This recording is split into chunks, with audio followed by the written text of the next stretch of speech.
And off one drone already, the rest of the drones pulling back. He's going to get a couple of lanes here, maybe. Medevac could have probably picked up that Hellion that was surrounded. Again, Bunny not having the best of times there with the control, unfortunately. That is a little bit of a shame to see.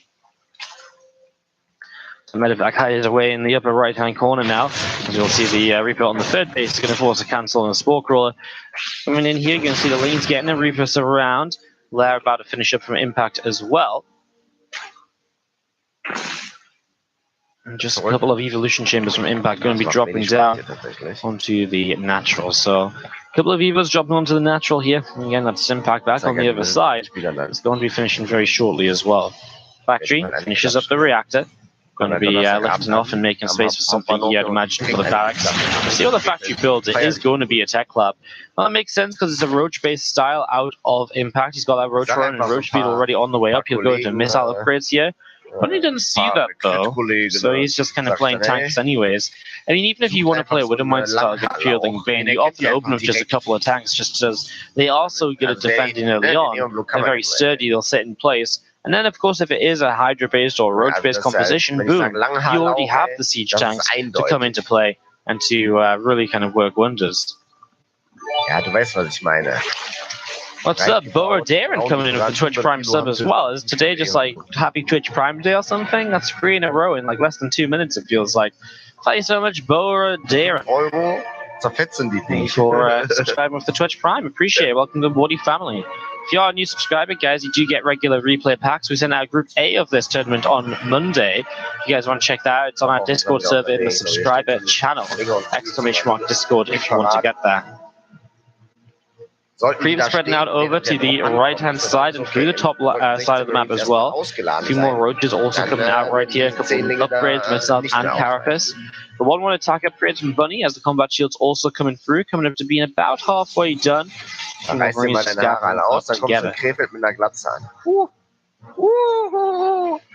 SCV is working away at the moment as the SCV just going to pair up a few of these Hellions. See a little bit of a drop in the main base. A few drones going down. Roaches will morph into Ravages, but he cancels one. He should be able to cancel the other, but he decides to back away instead. Still, though, not a bad drop by Bunny. 4 workers going down here. Because one thing that Impact really has to fix up from that first game we saw Lost and Found is that the drops really every single time from Bunny felt as though they did a lot of damage. Also einen Spore-Crawler wird man nicht so positionieren können, dass er alles abdeckt. Das ist eine so eine Sache. Ich glaube, ich würde ihn ein bisschen weiter rechts noch positionieren. Also, die Medics haben halt sehr viel Spielraum. Ich würde ihn tatsächlich eher am Rand machen. He's going to be coming down from a different angle now.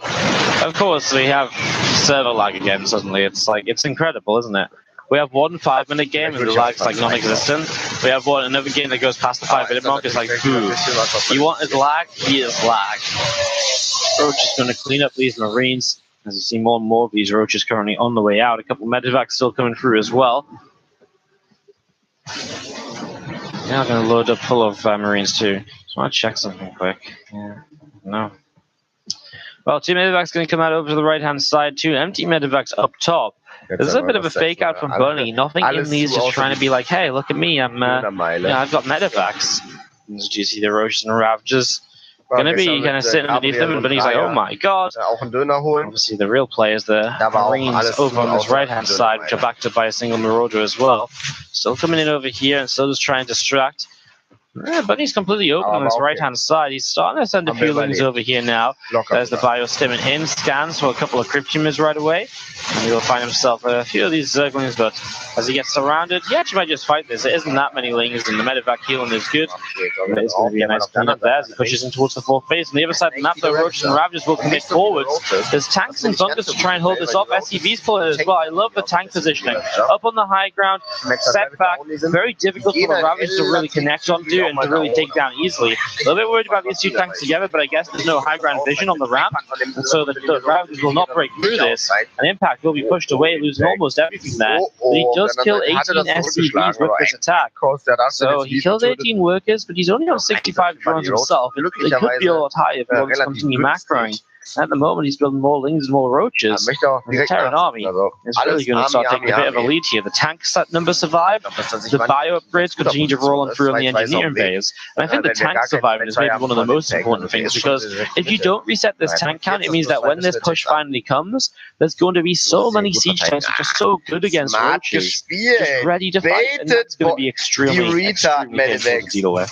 Die guten alten Retard-Medivacs. Marines in the main base. Reingebete in dein Hatchery ends up going down on his right-hand side also, so the Hatchery finally does drop. Some Zerglings getting dealt with as they run on in here. Medivacs load up, and they will escape off down to the south. A few more Lings, a few more Roaches gathering together. 2 Medivacs here on the left-hand side from Bunny. Trying to see where they can go as well. Biostims in, picks off a creep gym. You see the Ravager Battles trying to connect, but the Medivacs will not be found again. I see there's a little bit of bio coming in and trying to fight against the Hatchery there, so a little bit of damage being done. Group spread pushing out in multiple directions across the map. 4 different directions actually at the moment. It's Bunny gathering together on the right hand side. A few more Marines and Rollers dropping down. And we've seen these Lings on the Roaches coming in once again. There's another couple of corrosive bars. Again, those upgrades, isn't it? 2-2 finishing up. Bunny's pressure keeping Impact at a 62 worker count. And Impact's maxed out, but it's a max out on Ling Roach Ravager. What do you do with Ling Roach Ravager as your army composition? I guess you kind of go for just go for that one big push and see what you can do. I mean, I think there's a reason Bunny's just sat back. Even with 2-2, he's not going to feel confident enough just to move forwards. He sees that overseas, he's going to stim for it. Fire comes up the left-hand side, hits the 3rd base. Obviously, having lost the 4th base as well kind of really hurts. He's actually going to stim in suicide for this Hatchery. He's going to get it. Wow. Bunny has just killed 2 Hatcheries in very quick succession, and suddenly the economy of Impact is really going to be taking hits. Not only has he put down 3 bases for the length of time it takes him to rebuild his fort, but he's going to be kept on 3 bases as the 3rd base goes down and the 4th base finishes up again. So back-to-back kills here from Bunny on Hatcheries, and that means that Impact is not building up the economy in the bank he'd like to be, and he's still just stuck on this Roach Ravager force as Bio Tank sits down on the bottom left. 5 drones going down here as Marines drop on in. A few of those workers being picked away at. Here we go with Lings, Roaches, and Ravagers.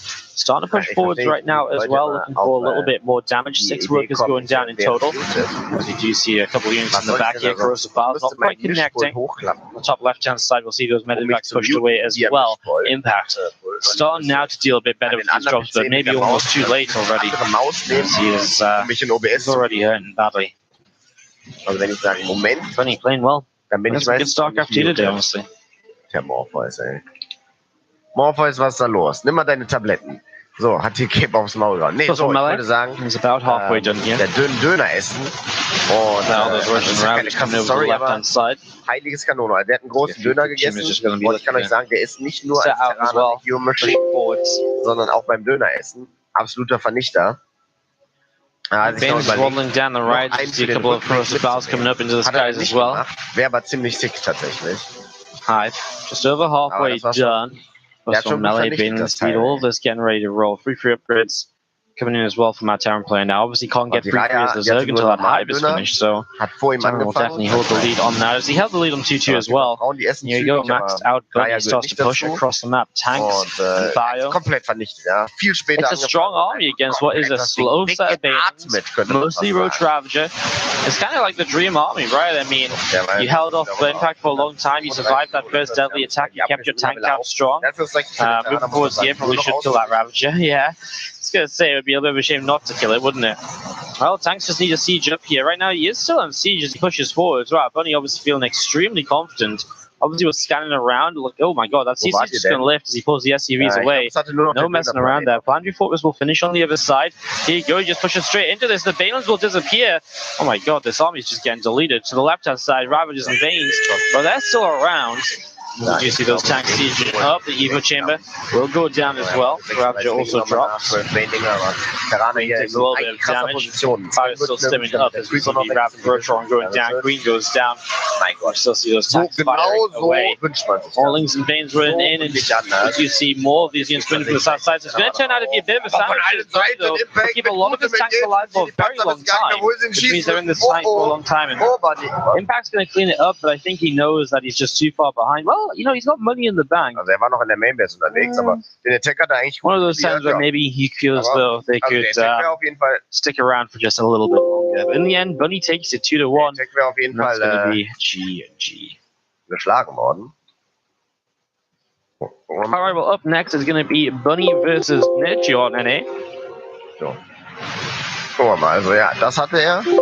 Und, aber er hatte die Basis war so, weg. We're gonna get that ready to roll. Oh, er war in der Mainbase mit 2 Medivacs, aber also ich sag mal, da habe ich schon einige gesehen, die da drin geblieben sind. Das ist Streamlage. Also der Zerg schreibt GG.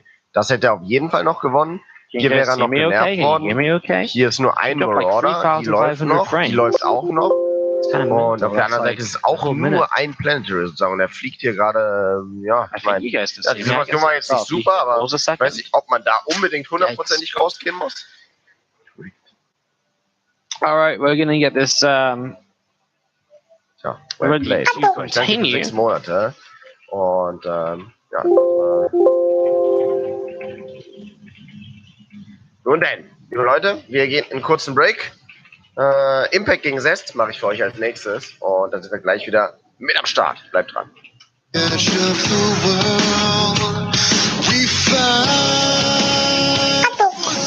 Alright, so we're just going to be swapping around a little bit.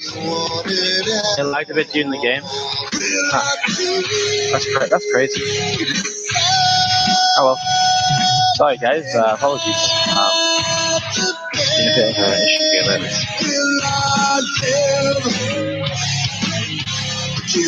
Alright, well, we're going to get this ready to go. It's going to be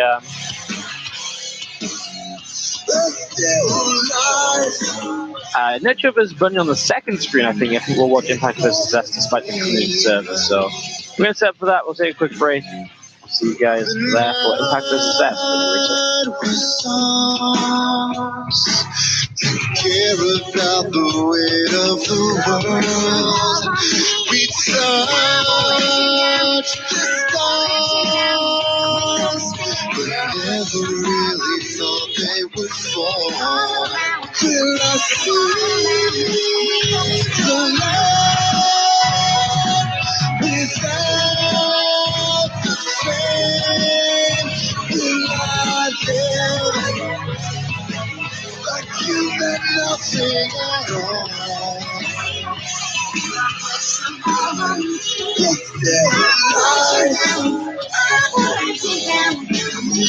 It's all the same.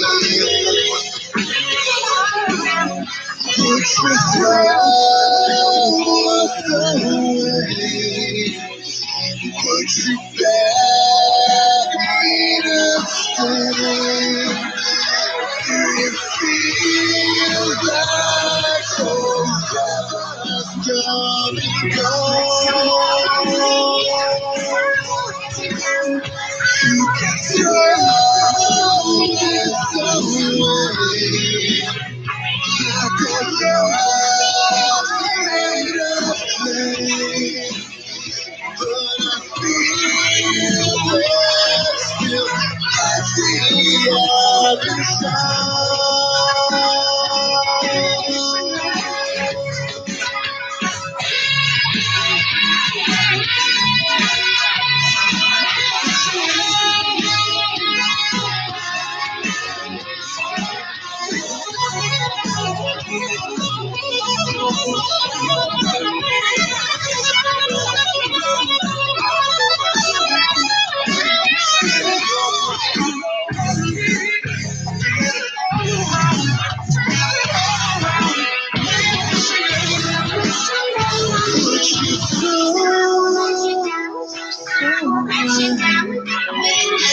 Would you take me this time? Do you feel like forever's come and gone? You can throw this away. Love made of clay. But I feel there's still a freedom to shine.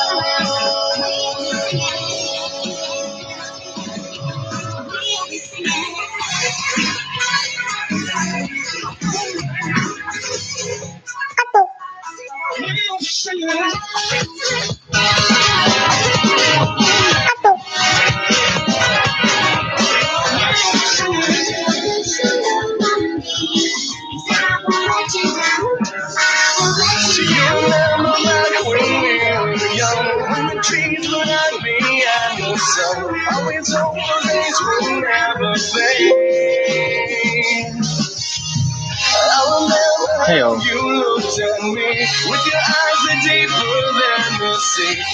what's up, guys? How we doing? Get ready to kick off and get into game. It's going to be. Let's see what happens as we jump into some Zerg versus Protoss action on blue ship from map number 1. We start to the top right-hand side of map. Our blue Zerg play here. And next one is Impact. And to the bottom left-hand side, our pink Protoss player is Zest. As we kick this off and we get this ready to roll.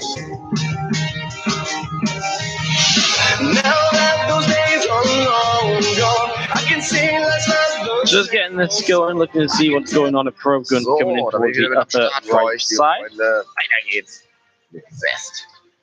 Gas pool, and then obviously the hatchery to come down a little bit later here. Maybe just takes that because the probe arrives already, so Impact's like, okay, well, I'll just take my gas pool and then the hatchery a little bit later on. Probe will go and start to check towards the main, but then comes back and say, no, you don't get to put down a hatchery, not just yet. As we see the probe just going to be setting up down on this low ground. So Impact comes up to the high ground, and his hatchery is going to be delayed quite a while here. The drone come down. Again, it's just blocked though, and there's a pylon. So Impact ends up having to run over towards the third base to put his hatchery down in the end. The Europeans kind of question this all the time from the Koreans because they always say, like, well, why don't you just go 16 hatch, and then your drone gets there before the probe comes across to block you. And then you don't get forced gas pool and then taking the hatch in the wrong position anyways in the long term. It's kind of a good point. I mean, I'm not going to say that I have an answer myself. So, yeah, interesting stuff. Impact gets himself set up here right now as link speed starts on the spawning pool. Cybernex pool is just over halfway done. That Nexus coming up to being about halfway done as well on the natural. Okay. Dann auf einer Skala von 0 bis 10. 10 wäre Chernobyl. Just being chased around at the moment. It just looks to make sure there is a hatchery coming down somewhere. It's not across the map. And he does get to see that in the end. So, good little scout for him. And as we'll see that probe getting picked off. A couple of lings. Ich schätze ja natürlich deine Ordnung. Just setting up out into the center of the map. Aber ich muss sagen, starting to move across through the south side actually. So, through the south they go. Impact is. Also ich kann sagen, meine ist auch. Chernobyl Atomwaffen. Here started shade forwards for a moment there out of Zest. Die ist wirklich up. Robert Silty dropping down on the natural wall off. Schon Ebo-Lates bekommen und Sentry is going to finish up. Crebo-Lates, seen that Sentry just nibbling away at that Overlord for a moment or two. But high ground vision is pretty strong. Now this is interesting. This is not just your generic Let's Fall Asleep CVP opener. The rover facility very early here, scouted by the Sentry, by the Lings as well, as the Sentry has to force field, is kind of very aggressive. Usually this will set you up towards a build order where you're probably going to get some very fast Immortals, you're probably going to start moving in towards an Immortal Sentry sort of attack here. You see those Lings coming in, they will actually find the Adept and surround and kill. So the Adept goes down early as Ling speeds here, and there's that fast Immortal. Again, it's been 70 production so far. There's the additional gateways to help out with this. Usually just one Immortal into a Prism, sometimes two, but then you start to delay things by quite a large margin. And then things become a bit more of an issue here, since Immortal's going to be out momentarily. You see what Zest builds. He doesn't have the gas one over Immortal, right? So you have to imagine this would be a Warp Prism next, and just setting up to get across the map in the near future. Warp Prism is now queued up. Slight supply block as the pylon just a few seconds late. Sling is trying to push forwards, a couple of sentries still around. And again, we're on our 3 hatcheries here from Impact. As we see the Rotron dropping down on the natural. Queen pops out of the natural and throws down an inject. Some sensor towers being held by these Zerglings. And as the Prism pops out, the Warp Gates will be ready to go. So definitely going to be a little bit of aggression here in these early stages. That's going to keep Impact at a very low drone count. Impact is teching up and setting up behind this. Going to leave 1 sentry at home for the force field on the wall off. 2 sentries and a Immortal moving across the map. There's that Twilight and Forge follow-up as well as extra probes, so he's definitely not thinking about just winning the game with this attack. He definitely knows and expects this to go a bit longer than that. So here we go. Just again, I guess in the end, kind of very light harass when you drop down. He kills off this first creep tumor. There's a couple of force fields. It's surprising how much you can do in terms of positioning queens and keeping queens in position for the immortal to get kills. For example, Prism pulls backwards, a couple lings going down.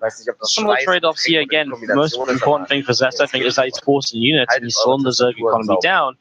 While his own economy isn't being slowed down all so much. He starts up Charge, which is very early for Charge, it feels like, and he just walked in some Adepts, but I guess that's just because he wants to make sure he has enough to take the third base with.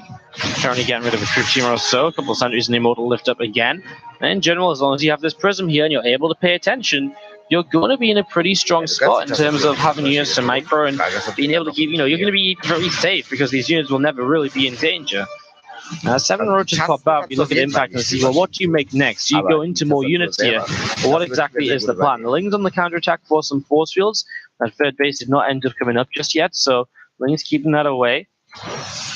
Temple Archive is dropping down now too, but we start to see drones out of Impact. Realizing this is 2 bases of Zest, probably wants to get a few more workers here, then more units. But I wonder if the balancing is right, because if you've made too many units too early here, dealing with a follow-up attack that's now on 2 bases and 45 probes can become very difficult if you haven't or had the economy for the right amount of time.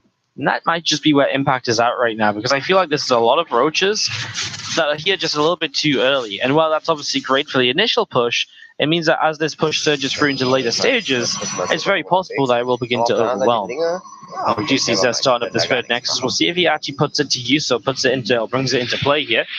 We see another pylon coming down on this third base as well. There's the Prism into the main. There's that force field. We talked about it. It's amazing what you can do with just 1 or 2 force fields to kind of position queens and to catch them off guard. The Mortal drops back down, picks off a roach as well, getting some extra damage. I mean, why the heck not? 2 roaches go down here in the end, and it's good damage to just find and just add to your kind of resume in this game. And the Spire was not scouted, so that's something Zest missed out on, despite being so very close to hitting this mineral line. So that's a little bit unfortunate. However, 2 Hallucinate Phoenix fly in. Those 2 Hallucinate Phoenix will come straight in, scout the Spire, and Zest is immediately aware of what's going on. Now, I do like the Spire play, because obviously in this game, Zest is playing without a Stargate opening. And if you play without a Stargate opening, and a Spire comes down, it means that you then have to build a Spire, then build, then build a Stargate, then build Phoenix, rather than just being able to start Phoenix immediately. So it's nice that Zest got this scout, but he doesn't really make much of it at the moment. Maybe he's going to call Impact's bluff and say, well, you know what, now I've scouted it, I don't think you're actually going to make mid list. So if he does, then Zest might be in a little bit of trouble. I imagine Zest might just be wanting to get ready to attack. If he does come up, then he'll already be kind of on his way across the map here to kind of set up against it. So I see that starting to get going. As we see a few Lings grabbing that probe kill. It's going to be seeing the army all the way coming up to the top side. Then Ling is counterattacking him, but the Zelt will deal with that for the moment. Ja, wenn ich duschen war und trocknen will, dann tape ich mich auch immer an so ein großes Stromwindrad. Weil das geht dann zügig so 3, 4, 500 Runden oder so. Stunner Clash in across the bar to begin with, and just going to be seeing the rocks here starting to be taken down. Gegen 75 Jahre mit dem Blei. Aber Protoss ist natürlich, was Supply angeht, so drop, you can see a little bit more damage than there's a couple of Lings go down. Now it's mostly just roaches, but this army of Zest is terrifying. It's absolutely terrifying here currently. This army just moving around. A couple of mutas come in from the backside. I mean, the War Prism will lift up that Archon. The mutas are yet to really have much of an impact on this game. Pretty lackluster so far. Needs to keep these Archons alive because of the Mutalists, though, because if he loses the Archons, the mutas will just fly in and start to cause chaos. Spinecrawler's on this position as well. The Archons get the mutas. Oh my god, they just clump up and fly into this. Zest pushes forwards. Well, Drone's in some trouble now as well. It's all about these roaches. However, War Prism does go down, and these Immortals are a little bit kind of stuck here. He's going to kill the base, recall out, and he will lose 2 Archons in the process of recalling. But Impact, he pushes that away, and he lost 13 drones. There's another hatch on the bottom side that isn't really established with workers, and he's now down 8 workers overall. I think the issue is that Zest kept too many Immortals alive, and so if Impact tries to counterattack or make something of this lack of economy, there's already a very sturdy defense in position and at play here. So I don't know what to tell you guys. Not looking pretty right now for Impact in game number 1. Zest, ZVP, is currently getting the job done as a couple of Corrosive Bowers drop down, missing their markers slightly. These Archons are looking to see what they can maybe jump on. There's been another couple of Mutas in production. I don't know if that's just a chase down a Prism or what the plan is, but you wouldn't imagine more Mutas would be the answer at the moment. Dodges the Corrosive Bowers, the War Prisms are moving around as well. Ich hätte gedacht, dass es für Impact ein bisschen besser läuft, aber ich habe auch gedacht, dass at the moment pushed all the way back towards the upper right-hand side, and he is going back into Mutalist, so he's really believing in this. I mean, in fairness, if Zest pushes and there's a bunch of Mutas and he doesn't really have the Archon count, this can get very painful very quickly. Observer here to help him get rid of some of the creep spread. He doesn't really want... I mean, he could push this base again, get rid of the 4th once more, keep it on for a 3-base versus 3-base game. I mean, the fact he's already keeping it on a Roach Ravager army is very, very nice for him. Because while it's a very swarmy army, Zest has the numbers right now to deal with the swarminess of it. He's not just going to get overrun. And that's obviously been very apparent in the last few moments. You can see those rocks going to get taken down. Zest pushes now through the bottom side of the map to this fresh base, which does have drones on it once again. So here we go. Coming through the south side of this, the Archons going to start leading the charge in across the map. The Mutas have started going to play, but there's a cannon here, there's a Stalker warping in. It doesn't feel like there'll be a lot really coming into play. The Corrosive Bowers are dodged for the most part here after the initial 1 or 2, although he walks into a couple now. Those Mauls are taking a bit of a beating. Force fields come down, which definitely stops these Roaches from doing all of the damage they'd love to. And in the end, it feels like Zest with an Archon or so storm mixed in here. Well, I mean, now the Immortals die. Right, like now the Immortals, I guess it's too much anyways. You see the Immortals jumping around in the Prism and Archons still around. These Stalkers coming across the force too. It's going to be GG, but I really kind of felt for a moment here like the Immortals die and this army looks somewhat killable, but I guess the reinforced Stalkers definitely make that look a little bit different, and these are charging towards those Ravagers and relying Zest to find himself up 1 game in this best of 3. And we'll be setting up game number 2 here in just a second. Meanwhile, in this other series, Nerdjo has taken game number 1 against Bunny. So he's currently 1-0 up in this series over here. So as we get ready to go into game number 2 of Impact and Zest, you can just see that obviously game 2 is establishing. Game number 1 of this was Bunny was 2-racked on the other side of the map. And it was lost and found. He 2-racked for Nerdjo open pool thirds. And that advantage just kind of carried Nerdjo through to victory in that first game of the day. Not the first game of the day 5. Bunny and Nerdjo actually both 1-0 in the group already. So the winner of this series will be taking a heavy lead in the group overall. So, again, not much going on here, just a Reaper kind of scan around, nothing spectacular, nothing ridiculous. Obviously, still just the very early stages of the game. And we'll be checking in this one here and now, at the very least, bringing you guys some score updates, so you know how things are going on. But we are getting ready to go back into game number 2 of Zest and Impact. We're just waiting for the players to ready up. We're just waiting for one more observer to join our lobby. We'll be right back into this. The subs are dropping so quickly, guys. Oh, it's painful already. It's painful. Minus 15 subs an hour we've been streaming. God, sub gifts are great, but they're also so awful at the same time, aren't they? When they drop off, it's brutal. Anyways, important thing is StarCraft 2, and we do have more of it right now. Let's jump back to Impact versus Zest, our match we're following here. And top right-hand side, our blue Zerg bez podejmowania naprawdę takiego głupiego ryzyka, powolutku, po cichutku. That's the bottom left-hand side, our pink Protoss player is Zest. So, rechts umgespawnt, in blau, Impact. They're only awful if you get your hopes up? No, that's not true. Because I know they're going to disappear, right? I know they're going to drop off. It's just watching them drop off still doesn't feel any better, even if you know it's coming, right? I've been talking about it all week that they're going to be dropping off sometime soon. And even when it starts happening, it still feels like Batman. Even though you know it's going to happen, and you know it's obviously way higher. So ja, jetzt gibt's hier rechts, links. Sie wie Sie. Was ist da los? Nee, so nicht, Kollege. So nicht. So haben wir nicht gewettet, ja. Also nur weil ich hier mit dem Arschlöckel darf ich noch lange nicht anfassen. Aber was los? Bam, bumm. Da fliegen direkt die Fetzen im CVC. Ist das dein Ernst? Full Rush hier, aber der High Ground Advantage ist auf Seiten von Bacon. We all know. Ja, den kann er auch behaupten, so wie es aussieht. Aufgegeben von Chewie. Da kommt das GG. Erste Map. Da wird having a little bit of a fight with these minerals. Trying to just push these drones off and stop their stacking. He actually needed to steal some minerals, so that's a bit of a mistake from Zest, because now he can't mine from the mineral patches anymore, unless he goes into the gas and picks up some invest speed, and then he could mine the minerals again. But now it means he can't be as annoying as he'd like. Instead, he'll just resort to actually attacking these drones. Honestly, working micro at the start of the game is my least favorite thing in the world when I play against it. It's like, do you know how annoying these guys can be with their first unit? It's so frustrating to deal with. Aber Bacon konnte sich in It's der like just so stressful. konnte sich in der ersten Map behaupten. It's so stressful. Cat Tree LE, oh je. Oh ja. Oh ja, da wird auch schon wieder geschaut, dass man vielleicht hier den High Ground bekommt. Oh, aber der High Ground gehört immer noch Bacon. Der jetzt natürlich auch alarmiert ist. Und da geht's ab in die nächste Runde. Aber Bacon immer noch auf dem High Ground. Und Chewie, just patrolling a little bit down here.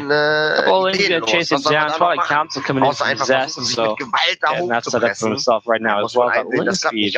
Versucht sich zu repositionieren, vielleicht selber ein bisschen höher zu kommen, vielleicht hier auch auf den High Ground. Man klappt das. Also das sieht immer noch so aus, als würde Bacon hier 1-0 führt. Tatsächlich auch die Führung beachten können. Oh ja, der High Ground auf einmal bei Chewie, aber Bacon macht überhaupt gar keine Anstalt, hier irgendwas zu machen. I kind of like it. I'm watching DVZ, and it's not just Stargate open after Stargate opening. So fast Twilight into Robo's going to be a Dark Shrine play. Now, we have seen when these DT drop builds come in and the Archon drops from them, we've been seeing players generally going in towards double Warp Prism, and rather than just going for 4 DTs, they go for 8, and then 2 sets of Archons and the 2 different Warp Prisms. So we'll see if that's going to be true again here. There's that Dark Shrine dropping down. Zest begins to get himself established in game number 2. Setup. Ja, ist Mirror-Bild hier, tatsächlich. Gleiche Bildorder. Und so just over halfway done. A couple of extra gateways dropping down now in the main. And 3 extra gates, of course, taking you up to 4 in total, which allows you to get the 4 DTs warped in, which warp into 2 Archons quite nicely. There's a few Lings going to be poking the front. Adept shades backwards just in case he needs to pylon wall this off and then save the Adept, which is exactly what will happen. The Adept will get behind there safely. Kind of impressive. I don't know what Zest saw to be able to react to that so soon. He was just already shaping his pilot backwards before he even saw those Zerglings coming in. So it's very impressive indeed. As in fact, coming down to the bottom side, going to try and see what he can do in the next moment or so. Again, the Dark Shrine going to be finishing. Dark Shrine auf jeden Fall nicht. Some extra gateways coming up from Zest. Dark Templern versucht. First Warp Prism on the map, and there's that second Warp Prism that we talked about here. Again, with the Dark Shrine drop nowadays, this is just the build you go for. You don't go for that old school 1 Warp Prism DT drop play. It's always the double Prism. So, second Prism coming up, as expected. The first 4 DTs warping on the first one. They'll push forwards just to check, and you kind of just do just be like, okay, do you have a Spore Crawler, right? And the answer is yes. And then obviously you check, well, do you have the units to defend the Spore Crawler? And the answer right now is maybe actually a no. These Queens are taking quite a bit of damage, and these DTs are starting to go pretty huge right here. That's 1 Queen dead already. Roach is starting to pop out, and the DT's still chasing down that Queen. 1 more swipe, and it goes down. That's 2 Queens picked up by the DTs alone, and a good few Zerglings. As now they morph into Archons, and the Warp Prism on the right-hand side should be pretty much ready to warp in 4 DTs as well. So here we go, 4 more Dark Templar. Any second now as the first 2 Archons are going to come in on the left-hand side. Meanwhile, Zest going to take the 3rd base behind this, and obviously it's a very high APM and micro-intensive, multitask-intensive build order here. You have to be very good with these Archons. You have to get value out of them. But you also have to be good enough to control 2 different sets of Archons at the same time, while also expanding and macroing at home. It's a super kind of high skill ceiling build order. Out of Zest, it looks to just apply all of the pressure possible. 2 Archons still just pushing in here. Roach taking some damage, and yeah, these Roaches really taking a little bit of a beating at the moment. Queen pops out as well. Both of those Archons end up loading it up here as the Prism jumps into the main base. These 2 Archons try and see what they're going to do. Going to take some damage, going to go down almost instantly. And the drone goes down as well. A couple of drones going to go down. Er konzentriert sich einfach nur auf die Drohnen. Ja, kann man auch machen. And Prism up to the top side, going to move back forwards and in. One drone already going down there. And again, nicely done. Nice little quick pickup. Roach Speed about to finish up as well now. So Roach Speed finishing as we have the charge upgrade on the Twilight Council. Twilight Council getting that charge through here as we have the Prism back down in toward the center. And the Prism around the top, seeing where it can end up.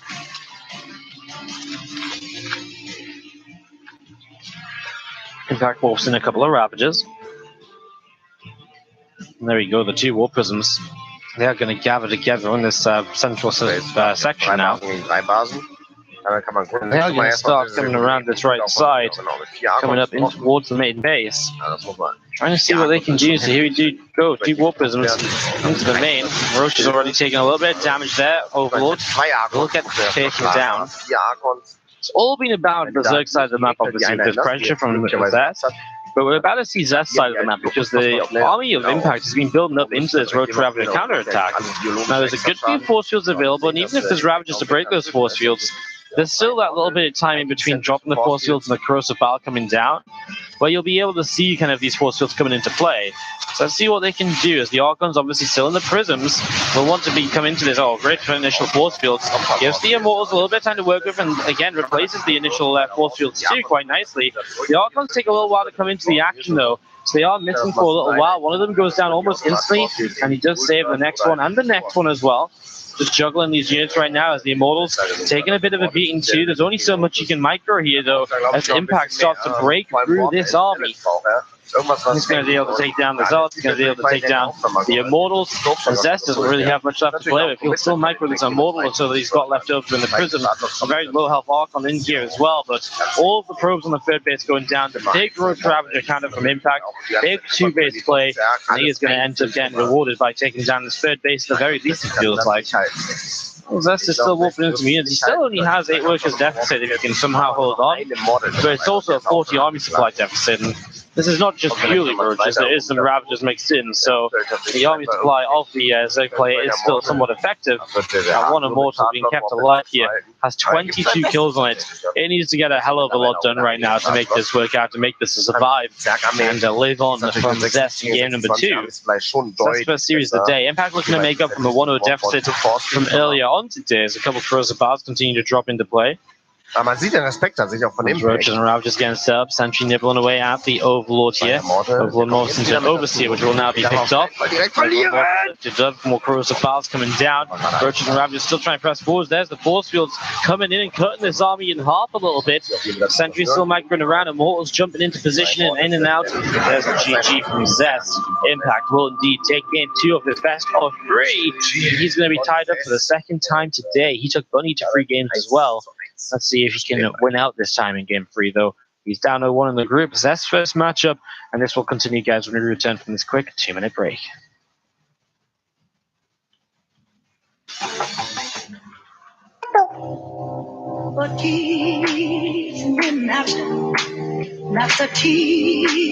Back to Catfight. Nee, das ist gerade erstmal Pause sozusagen. Downtime. Stream Downtime. Übrigens, Nerdship führt 1-0 gegen Bunny.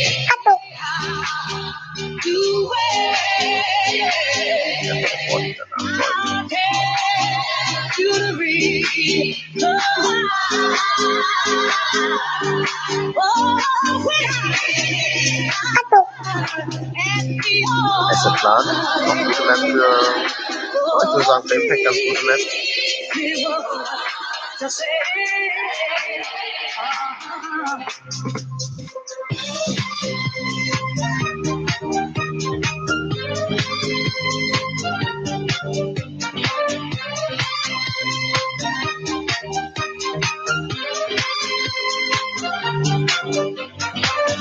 Gegen Luck startet auch direkt.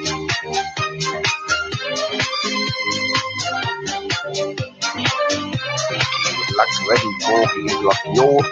Ein harter Spam hier. Thank you very much, Ben. Much appreciated. Horse right here with nearly 1K viewers. Welcome to Take the Lead. Of course, German channel, German stream, but for the weekend it will be in English.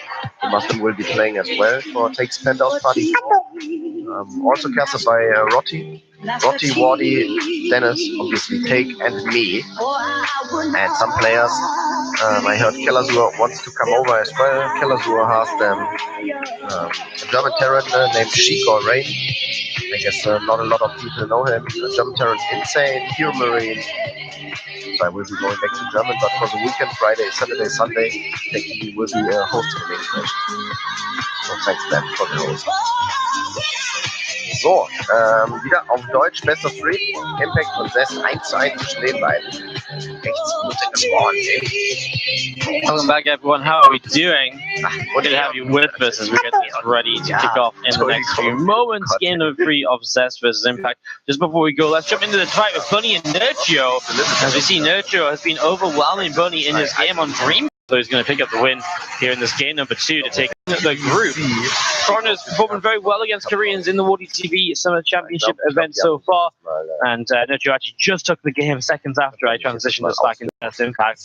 But yeah, over in Group A, if you didn't see that, some crazy results. U-Thermal topped his group with Rogue in second place, Reno in third, stats eliminated. Well, right now here in Group B, anything is up for grabs. We have the bottom right-hand side. Our red Zerg player is Impact. To the top left-hand side, our pink Trollus player is Zest. Let me just double check what the next map. Also ich persönlich finde es ein bisschen schade, dass so wenig Protoss nach wie vor die Print. Ich bin nicht ganz genau sicher, warum das so ist. Also die Zerg und die Protoss sind sich ja eigentlich einig, dass das stark ist. Ready to roll. Aber komischerweise spielen sehr wenig Protoss die. Und das kann ich absolut. Tatsächlich kann ich euch nicht sagen, warum das so ist. Ich bin mir sicher, dass es Protoss ein bisschen besser gehen würde, wenn wir öfter mal die Bild sehen würden. Man muss halt nicht immer spielen, weil dann kann der Zerg natürlich schon Gegenmaßnahmen ergreifen, aber wenn du da einfach immer Head First spielst, schwerer executen, als man denkt. See, Stargate is possessed here. I don't mind it, you know. Finally, after 3 games, we see a Stargate. I can deal with that. I can commentate a Stargate every 3 games. Der die Control ja hat. You know, it's not a Stargate at the start of every game. Like it's Vorteil, die Bild zu spielen, als halt Standard Opening zu spielen. I like it. Zest can keep on changing things up. It's been a different build every single game, and it keeps Impact guessing. It keeps Impact thinking as to what indeed is going on. So it's going to be more than just one Phoenix as well. Second Phoenix already on the way up. It's a bit interesting. I wonder if we just see the second Stargate coming down right away. I feel as though if you build multiple Phoenix right from the get-go, you actually just skip the second Stargate and instead just go into 5 or 6 Phoenix. Because otherwise you just go into an Oracle and then a second Stargate, and then you play kind of the Phoenix game. So, a little bit interesting here as this Phoenix comes down on the left-hand side.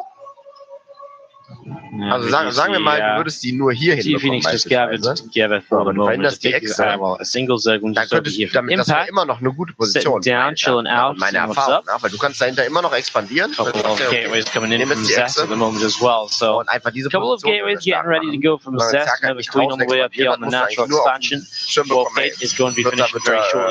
expandiert irgendwo oder just wait for these extra couple of gateways to finish out, to close out. These Zerglings going to keep on coming into play. Nicht so viele Zerg, wo ich sage, ey, von vornherein, die wissen genau, wie man dagegen reagiert. Ich finde auch, dass ich nicht so verbreitet in Turnieren. Also in 90% der Turniere, die ich maximal einmal fast melee upgrade. Impact also changing up his playstyle, going to be playing a very Limb Bane heavy game here on Azatlant. The first Phoenix make themselves known, and 3 drones go down instantly. A couple of shots on an Overlord as well. They already got the Overlord out on the map, so in fact there's only one of them. In fact, there wasn't a single Overlord on the map, are you kidding me? Wow, Impact kept all of his Overlords at home. I just assumed, because there's almost always an Overlord across the map, but not today. As you do see here, Adept and 2 Sentries moving over to the right side. Probe is going to come over and drop down that Nexus pylon as well. That should revive us in just a second. Back end supply blocks as we have but they have been finding damage. There's now up to 3 drones, 3 lanes, and an Overlord that have been killed so far in this. So Phoenix just still sitting tight here for a moment or two. Link's coming up towards the top side as Zealot's still part of as well, with a couple of warpigs dropping in, a couple more Zealots off over the right hand side, and now we do see the lair now from Impact on its way. Er sagt, hey, So left from Impact coming through, a few more drones on the way out as well. Unterhaltsam damit halt gewonnen wird. Aber das war halt eine Möglichkeit der Aggression von Zerg. There's that charge ich jetzt halt sagen, wenn wir jetzt halt früher Aggression and that charge in the way, more drones coming into play. The lab ist halt all in, about halfway done also. Und die meisten Broders bauen halt eine Wall hinter einer Wall hinter einer Wall hinter einer Just everything coming along as expected from Impact here. Oder du kannst halt irgendwie What's up, FC Patrick? Roaches oder so. Thanks so much for the 4-month resub. How you doing? More Korean Open tournaments, nicht so please. schön, weil Of course. ja, ich kann damit leben, wenn man halt im as much as we can. We're definitely going to be doing hopefully something like this similar in the winter months as well. So der Makrospieler muss eher der Makrospieler sein. The subscriptions do definitely help us put on more events like this. Weil ich fand es jetzt nicht mega inbar. So allows us to für den Prodos, aber es war möglich. Und da hätte man den Offload vielleicht einfach ein bisschen teurer machen können oder die Morphzeit des Offloads ein bisschen verlängern. So finde ich es halt jetzt komplett getötet. Also offensichtlich. Phoenix coming all the way up to the top side here, going to chill out just towards the third base. We see that Spire dropping down from Impact in the main. +2 melee and the Balin speed coming into play right now from Impact as well. So, and that's set up and rolling. Very shortly here, Psystorm comes in from the Zest's main base. That Chrono Boost on the Templar Archives. Realizing that it's a link game and realizing the important Storm. We've never seen it in the other two games. Obviously, this time around, it's a very different setup from Impact, and so Zest responds to that very, very quickly, actually. The Tron's halfway done. Spire is going to be completing very soon as well. +2 melee is still coming along. That Balin speed is still on its way up also.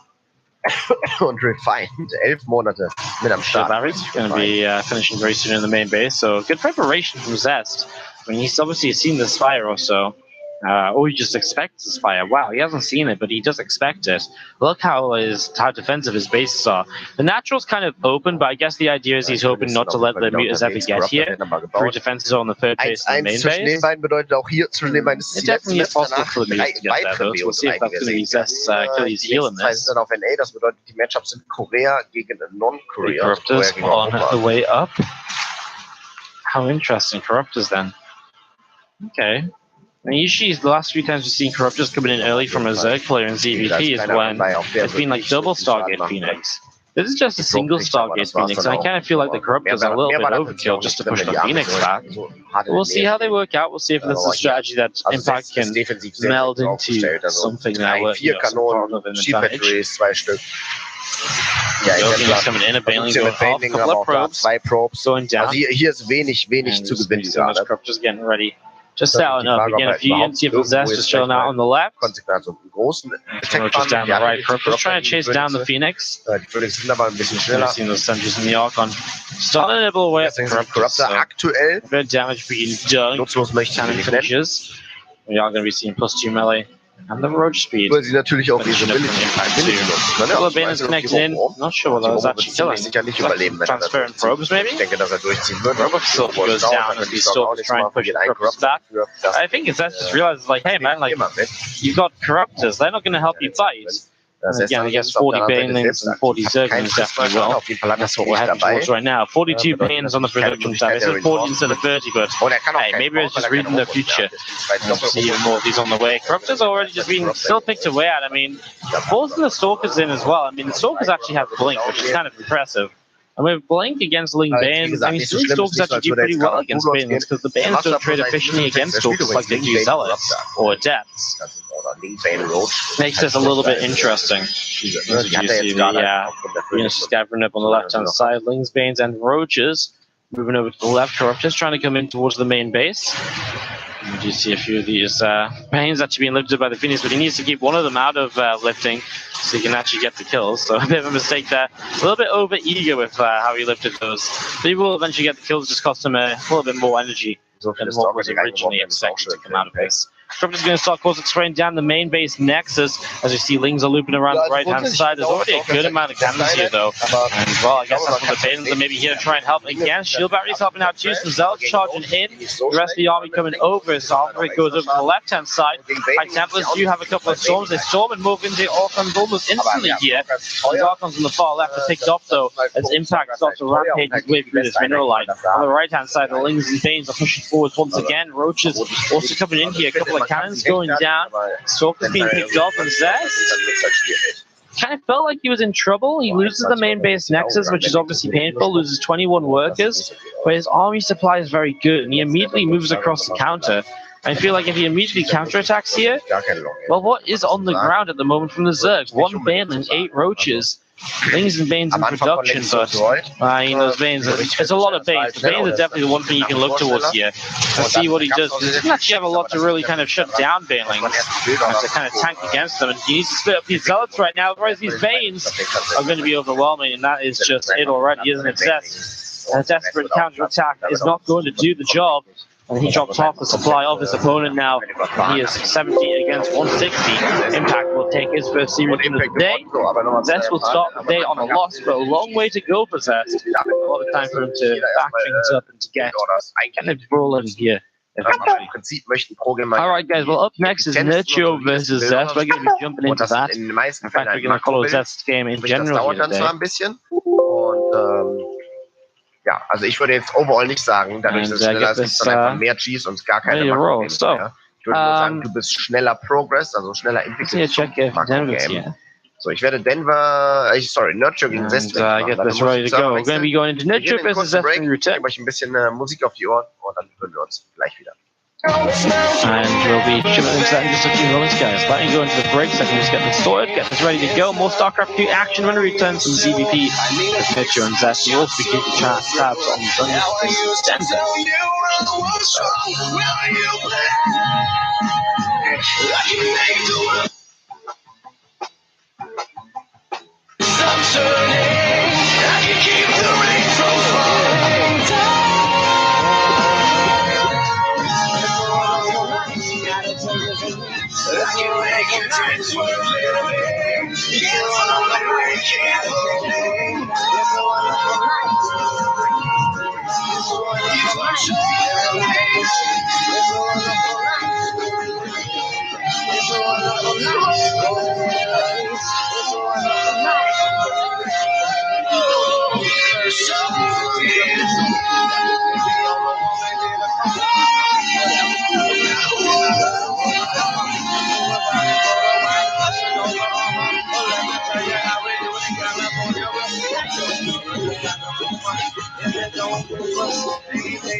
You remember back when we were young, when the trees were behind the sun. How I used to tell you I was strong. Will you believe I can make the world stop turning? I can keep the right profile.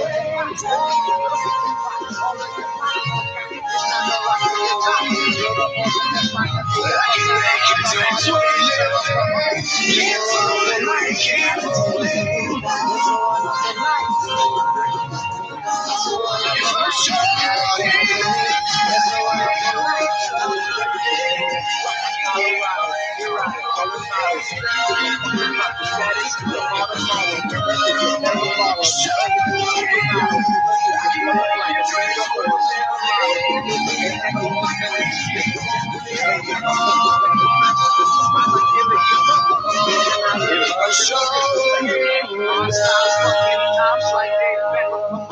It's a wonderful night, gotta take it from me.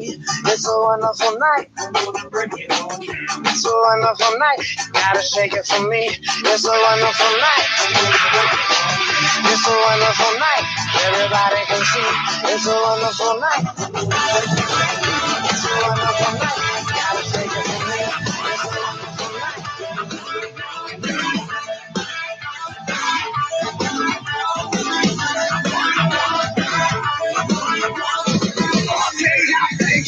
What matters most to me? I can see what I need. All these people taking a piece of me, take a piece of me. Like a rose with a love and a feel red, to endure, to embrace, never forget. Some not understand what I do. I know to endure, to embrace, never forget. I won't fade, break, going away.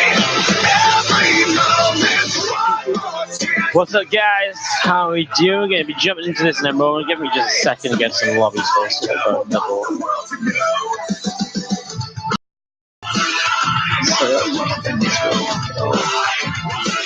Getting back to different people at the same task.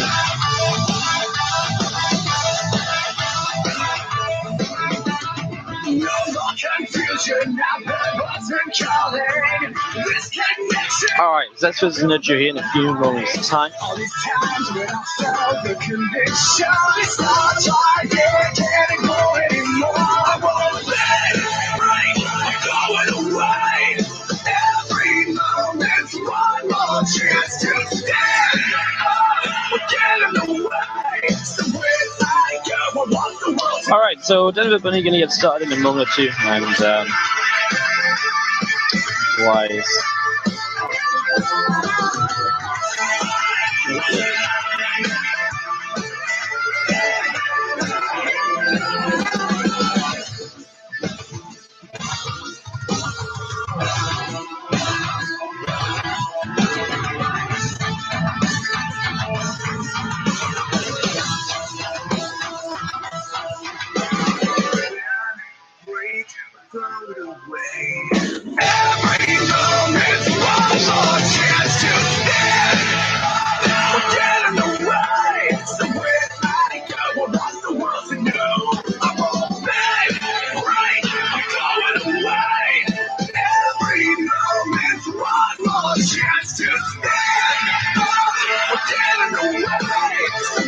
Alrighty. So some videos are coming through here. We're just waiting to get this going. Just waiting for his estimate to finish up that close and we're going to be reviewed. In that game, we get that started. Let's get ready to go into Lost and Found on that part of Nurture versus Success. So thanks for just putting up with me for a second there, guys. As I was just trying to multitask. So it's Dreamcatcher 2 and then Cerulli. No. A, B, C, D. Parasite 3. No. Fraction, no. A. What's the other map I'm missing? Pollution. What's a pleasure? Welcome back to the stream. How you doing? Thanks so much for joining us for 8 months in a row. Thank you so much. Appreciate it. Alrighty, let's get this ready to roll. To get this set to kick off. Simon, thank you so much, Flasher, for the 8-month reset. Do appreciate it. And we are set to go into the set versus Mitchell. We are both ready, so let's do this. Some CVP action as we continue through here today. I just need to turn my fan on a little bit because it's a little bit warm in here right now. Oh, how did I turn it on? Why did I turn it on to computer mode? No, fan mode. Boom, fan me. Fan. Alrighty, let's do this, guys. Let's kick it off into our next series. Again, thank you so much, Flash, for that 8-month resub.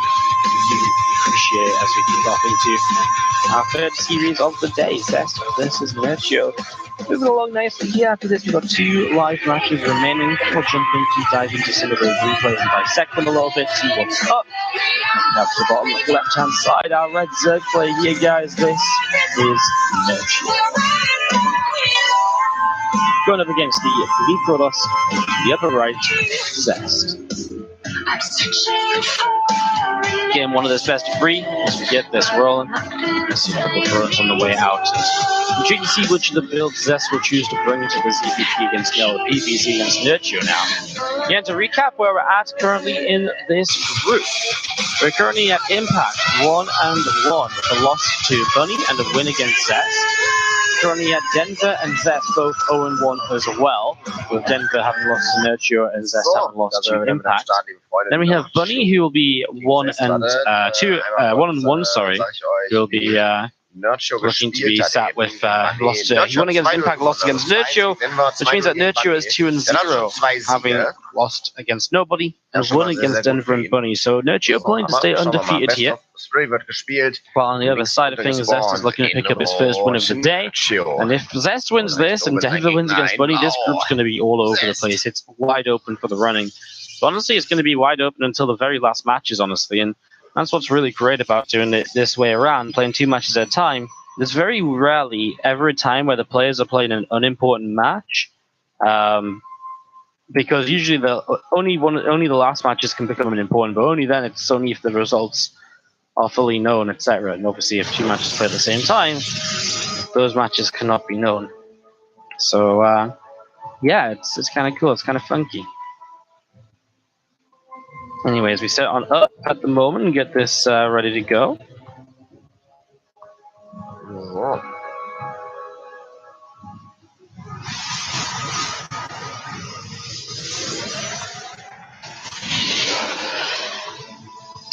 Early game ZVP is back to being early game PvZ, isn't it? Early Stargate and just waiting to see where we're going to be going from here. While Zest brought all of the cool, funky non-Stargate builds out against Impact. Apparently now he's going to be taking a moment or two as you have an adept setting up to start shading across the map. Looking to see what's going on. Hatchery over on the top side from Nurture, as we do see this probe finally getting escaped. So throw down his third hatch now as well on the natural. Ja, so Stalker auf jeden Fall kommt. Ja, interessant, dass er einen Stalker baut tatsächlich. Weil normalerweise will man irgendwas, it would be cool if some maps had like a strong wind, so overlords and other flying units would drift away when idle. But how does it work when you patrol something? Nurture selbst ist eigentlich sehr makrofokussiert. It just goes fast in one direction and slow in the other as it fights against the winds. That'd be hilarious. Can you imagine like a ZVZ and you have to keep repositioning your overlords because they keep flying off?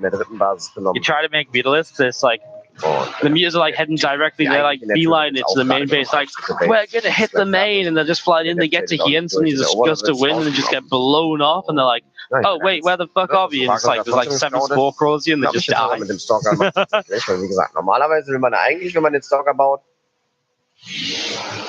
schauen, dass man irgendwie was verhindert. Adept on its way back home here from Zest. So Adept is going to make it back home, going to shade backwards just a little bit there. The Stalker going to be chilling with it in the wall up. Oracle coming across here. So different opening from what we saw when he opened Stargate against Impact. This time it's actually going to be double Oracle. He gets that Stalker out early to be able to kill off the Overlord without using the Phoenix. There you go, first Oracle in, but Queen and Spore Crawler good to defend. Mal gucken, dann fange ich mit der. They drift away when idle, but they hold that position on hold position. But I mean, then it's not fun, right? Because everyone just holds positions. It just means you have to shift H after you move your Overlord somewhere or your medevac or something. Guys, Korean versus European games in our WardiTV Summer Championship are all played on the North American Central server. So if you're interested in the server, all of our games with Koreans versus Europeans on the NA Central server. Also man kann die natürlich minimieren, aber du kannst nicht mehr verhindern, dass die dove in again. They got a couple more kills for their efforts.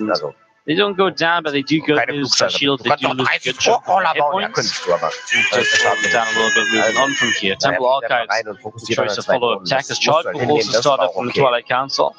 Extra gateways being added into play now from Zest as he gets himself ready to go. There's Adept and Stalker getting rid of that server. Im Hintergrund Warpress mal 4 weitere Gateways Charge-Slots. Noch keine dritte Base, er hat 24 Worker. Es kann sein, dass er gleich wieder anfängt, Worker zu bauen. Nach dem dritten kann aber auch, dass er den einfach als Deck setzt. Und dann sozusagen den Tech competition not too far away now from being done. More ropes being thrown to play. Extra gates coming up, and again, just seeing this War Prism setting up to the top side. 4 High Temple are going to be finishing up, morphing into Archons. Again, ready to go. Nurture allows him to go into Roach Speed, which is obviously useful if there's Roach-based play style that he has setting up for himself at the moment. Roach Speed and, well, what else? I mean, Hydra Stun perhaps if he wants to play this Roach Hydra style, which we so often see. Right now, these two Roaches backing away, but one of them lost the Archon already. Queen's trying to give themselves up to target down the Prism. Prism's actually forced quite far away, but the Archon still lifted up in the end. Prism takes a bit of a beat. Die Pickup Range ist aber enorm. Insofern kommt dieses Medevac hier eigentlich auch relativ Forge going to be solide weg. finishing very shortly in the Gar main kein base, so Problem. as that Forge finishes up, obviously Zest goes in towards his own upgrades. And at this stage of the game from Zest, as he establishes the third base, there isn't much of a counter-attack potential here without roach speed or anything from Nurchio. But as he gets up into his third base, obviously, oh, this is bad actually. Those queens were a little bit out of position. They get separated from the rest of the army. As they get separated, all of a sudden Zest. Oh, damit hat er natürlich schon ein Problem. Das Medevac, super. Sorry, das Warp-Prisma meine ich natürlich. Das Medevac fokussieren. Verdammtes Medevac hier. Ja, verdammtes Warp-Prisma natürlich. So one Archon drops down there is just going to be seeing the second rope facility added in from Zest. And Zest again realizing pretty quickly here that this is probably going to be some sort of lane style. He goes into Storm quite fast. He didn't go into Storm in game number 1 or 2 against Impact at all, really. So Justin's team really prioritizing it now suddenly. See how it works out for him. Obviously against Hydra, Storm's always going to be strong. As you see, a couple of quick units picked off here up to the top, and again, those roaches initially were just used defensively. He's obviously got a few left over. He's not going to be adding too many more, you would imagine, as he goes into melee upgrades. He gets his Hydralisk range up. It'll be about Ling Bane and Hydra from this point on. We're just going to be coming out and just moving around the edge of the creep spread. Oracle just moving around on the right side. Yeah, a few more Hydras just popping into play very shortly. Archon drops down to get a hit on a 5th hatchery. Nurture good into this without really much of a concern. He's not really slowed down at all as he sits up 78 to 66 workers in the game. Tor vom Salzwerk öffnet sich schon so langsam. Wow. Ich glaube tatsächlich, That's been a bit of a slower game though. Hasn't it past those few results that were harassed around? It was 6 gates from Zest initially, so you could expect him to do some down. Ich finde Nurture schon sehr, sehr solide. Another couple of stasis wards dropping down. Infestation pit here from Nurture is on its way up as well, and we're just going to be seeing that Archon and the Stalker pushing that Overlord away through the top side. The rest of these units gathering up on the 4th base prison, going all the way around the top and seeing what else might happen here. Again, that Hydra speed is continuing to come on through. It's about halfway done at the moment, so let's go Augment's about halfway up. Extra Hydra still just on the way out, and again, 5 bases across the board now as Nurture. I really thought there was going to be more Banelins in this, and I guess there will be eventually. He's getting Banelin speed. He's still building melee upgrades. Just hasn't built them yet, saving the gas and just pouring it into Hydralisks. First few Hydralisks coming along to the right-hand side here. The Warp Prism just going to be chilling out towards the upper left-hand corner. It's also just having a bit of a move around to see what's up as a Spire and a Hive on the way from Nurture. So going in towards a Greater Spire here in the near future, you'd imagine that's the kind of plan from Nurture and Zest. Well, it's kind of down to Zest to do something before that Greater Spire is in play. Nurture might look to apply a bit of pressure and so on and transition through. But for Zest, if he can hit before then, obviously Nurture is going to be spending money towards the Greater Spire rather than anything else, as we do see. A few Hydras here from Nurture coming up the right-hand side. Still just positioning, not really overly committing. Meanwhile, I don't know what the hell's happening in Denver versus Bunny. I'm just going to pop this up on the screen for a second. Oh, well, okay. Bunny literally just won the game. It was an insane game from what I've been seeing out the corner of my eye. Bunny won the game on 20 SCVs. There's been a lot of counterattacks from Denver, a lot of crazy stuff. Apparently, Bunny even types out question mark when they come out of games. So he's even confused about why Denver left. As apparently he thought Denver was doing good, or Denver's not online on the server. Anyways, you see these storms coming down as you see the Roaches, Hydras, Banes all moving forwards at the moment here. So all of this moving in. We see the probes in the back are actually very close up, but the Banes turn around. Oh my god, the Banes keep turning around from those probes. Storm comes down, the Immortals continue to back away. And we do see Fix is wondering, how the hell did he save all of these workers? Zest should have lost about 10 to 15 more workers here for just a couple of Banelings. What a shame that was. We see a couple of Zealots are being picked away at.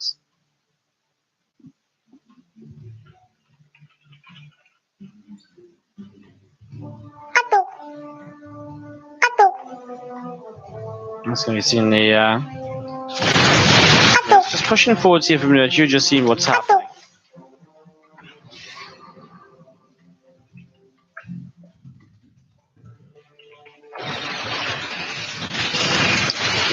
Clean up changes right now. Zeska's ready to push in again.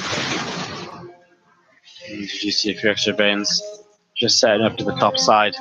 Getting ready to run on in. See what's about to happen.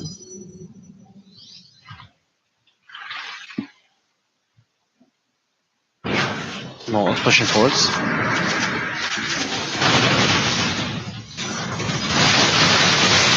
Storm's coming down again. Hydra's taking a little bit of a beating there. Zest is once again pushed back with Lings and Banes stopped at the last moment before they hit this mineral line.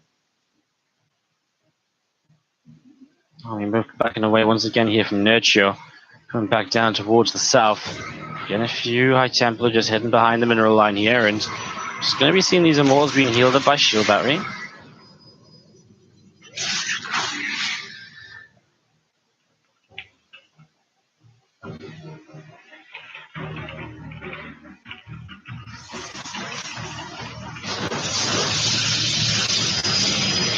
Two probes going down. Sorry for being a little bit quiet for a moment or two here, guys. Just sorting out an admin issue on the other game at the same time while trying to cast an observer is not the ideal scenario, to put it lightly.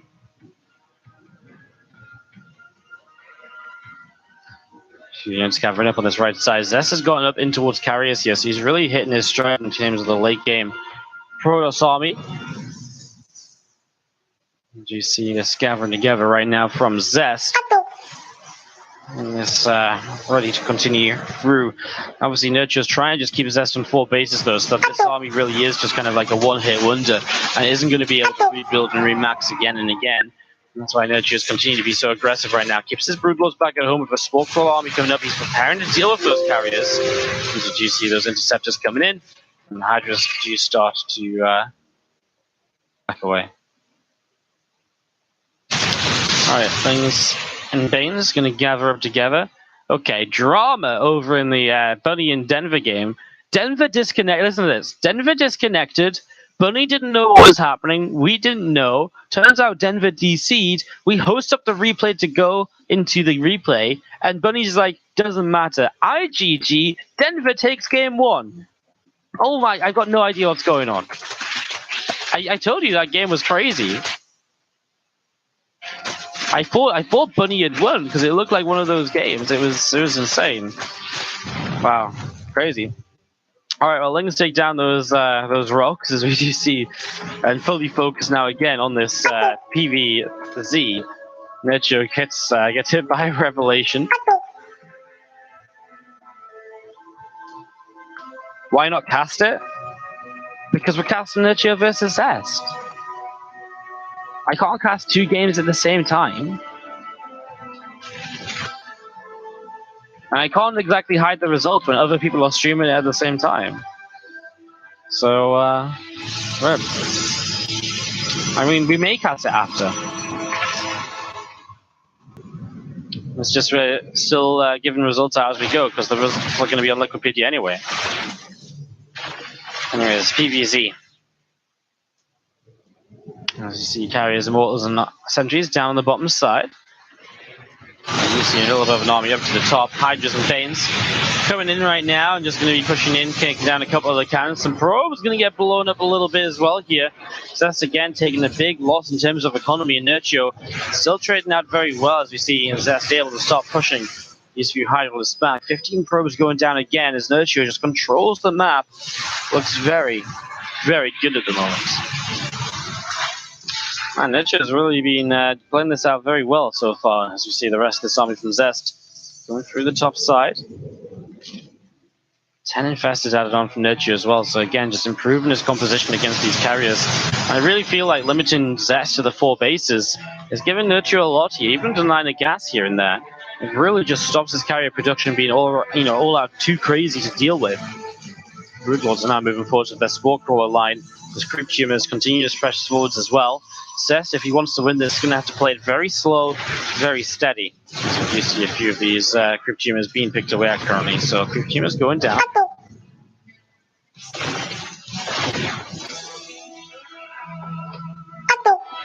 And Infestors and Brutals from Nurture coming along to the right-hand side here.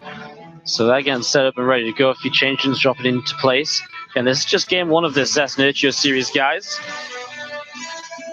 As you see, the Lings and Hydras up to the top going to be scared away for the moment. But it means that if the entire army's up here, there's definitely potential to get damage done down here. Forces the recall. So Zest repositions. Suddenly Nurture knows he can push in the top side again now. And look to deny this base that's on the way up. Crazy. Nurture just pulling Zest left, right, and center. And Zest is kind of just acting as Nurture's puppet right now. He's going everywhere that Nurture wants him to. These Immortals and the sentries there getting half a little bit awkwardly. They go down. These Hydras are picking their way through these Zealots with the Lings to tank for them. And of course, Zest has to come and pull up over here to deal with this. Maybe gives Nurture another opportunity to push forward. He's just going to dive onto a High Templar, gets a kill, and then backs away. Nurture doesn't even lose all of the Hydras. The Storm doesn't even come out of Zest. He's distracted in so many places. He's struggling to keep up with it all.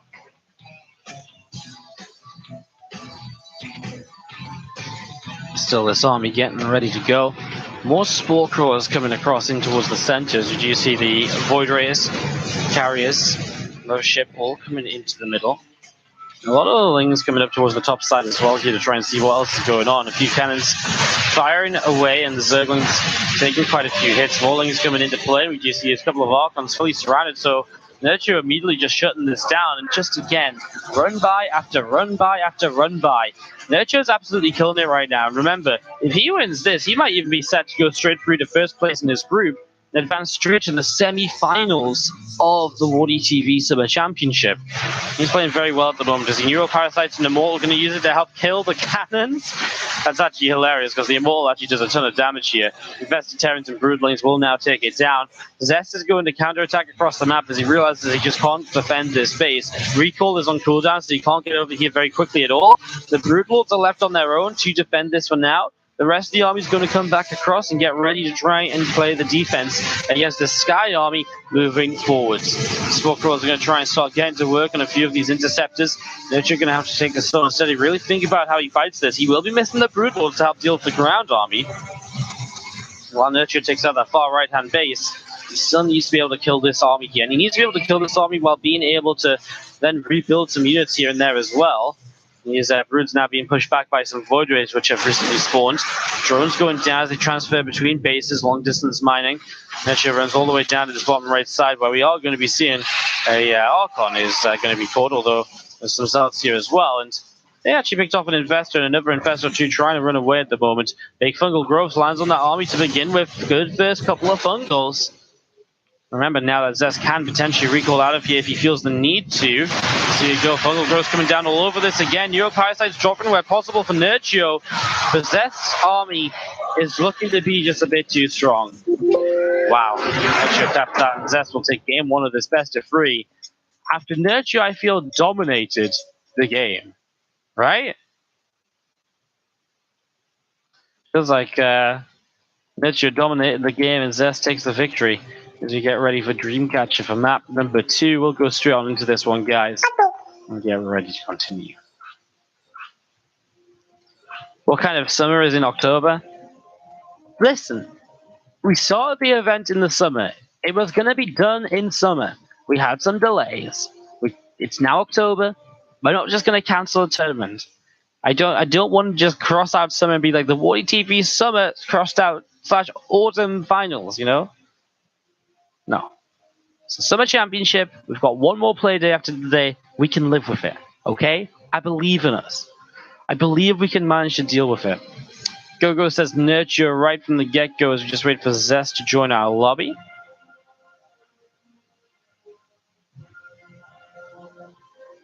Good morning, Wardy. When I woke up this morning, I heard a crazy laugh coming from my headphones, and you realized that I'd left a clip of me laughing up somehow. That's and you could hear it across the room. So you were asleep to me laughing all night? It's a bit creepy. It's a little bit creepy, slowly. Just waiting for Zest to join our lobby here. I imagine I know what clip it is, though. I get the feeling there was only one time I manically laughed so heavily yesterday. It's just global warming affecting the seasons. Shit, we figured it out, guys. We figured it out. Good job. Good job. Good detective work.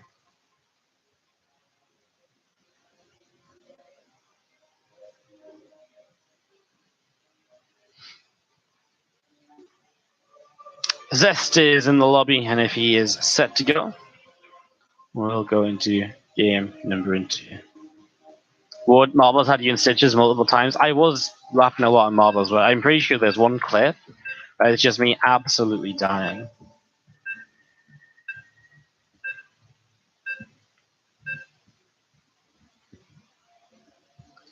Alrighty, guys. If you are enjoying the stream today, do not forget, follow button is your best friend to see when we go live in the future with more StarCraft 2 action. And of course, if you're enjoying the stream a lot and you want to help support these tournaments, well, first of all, for this tournament specifically, you can first of all check out our sponsors, OSC and Matcherino. OSC with exclamation mark OSC or OSC shop in the chat. They are running StarCraft 2 events of their own, and they run the OSC tournament system, the OSC Championship Series, which is something which this event is a part of. Players will earn OSC points by competing here, and as they earn OSC points, they'll qualify for the year-long finals with $10,000+ at stake. So do check that out. Obviously, the Matcherino page, exclamation mark Matcherino, we're still trying to push to at least hit our next stretch goal in the next couple of days before the tournament ends, so that we can pay out even more of the players and give out even more prize money to the players. So if you guys want to check that out, it is exclamation mark Matcherino in the chat to get to the Matcherino page. And finally, of course, if you're really enjoying the stream, do consider subscribing and supporting elsewhere. You can subscribe, donate, and cheer if you're a Twitch Prime user. Don't forget you can subscribe for free if you're a Twitch Prime subscription. If you have Twitch Prime, you haven't used it on a streamer this month, we'd be happy to take off your hands, give it a good home, and we'll cast some StarCraft 2 in return for it. And we have this game though ready to go, so let's kick this off and let's see what happens as we have got to the top left-hand side. The hatch gas pooling Zerg player from Poland. It is Nurture. I still feel like Nurture had such a great game until he just didn't have a way to actually finish off Zest's army. It's just a little bit kind of split out and just all went a little bit wrong as we have to the top. Punches the bottom right. Ugh! To the bottom right, have Red Protoss player is Zest. Is anyone else considering how nice it would be to kiss Wardy's neck? Well, you can actually get the Wardy neck kissing experience today for just a very low price of $10,000. So please do consider hitting up our WardiTV shop for the neck kissing experience. It's almost a once in a lifetime experience, honestly, but it is available. Who knew? But Wardy, you'll cast SC2 action regardless of my Twitch Prime subscription, Hog. You know what? I'm T-Spooky5 here. How about I don't? What if I just stop right now? What if I just stop right now until your Twitch Prime hits?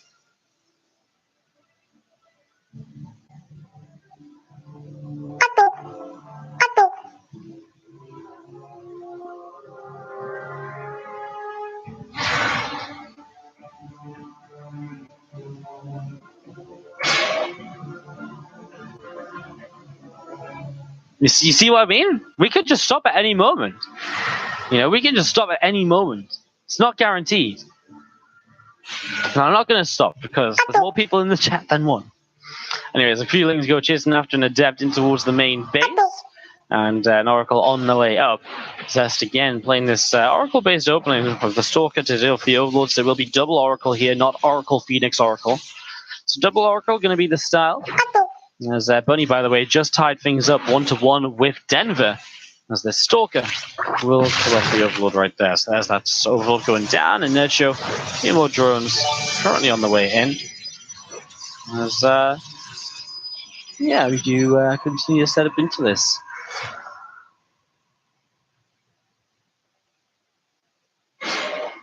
Thank you so much, Exile705. Thank you so much for hitting us up with the Twitch Prime sub. So you guys stop casting halfway through a stream until you demand subscribers, and you get subscribers. It's incredible, isn't it? That's how you like paywall the StarCraft content here. You just like, yeah, guys, I will not cast unless you give me X more subscribers. The casting stops. One sub is 5 more minutes of talking. That'd be full side, wouldn't it? Thank you so much, Exile, for the Twitch Prime sub. Do appreciate it. Alright, well. Why am I yawning? It's not a good sign, because I'm planning to be up until I fly to Amsterdam in, like, 16 hours. I guess I can nap somewhere along the way. Oracles come in, a couple of drones going down already. And getting themselves a little bit of damage early on. So not bad, not bad. A few extra gates coming into play. This time from Zest. Okay, he does add 2 more, so it is going to be that 6-gate player once again. Obviously, getting the Prism up, getting the Temple Archives up with the charge. It's going to be that Archon charge attack, very similar to the last game. But for the most part, it didn't really do all too much. And as you see, the 2 Oracles up top are going to try and loop around and see if they can pick up some more damage. They get 1 and 2 drones.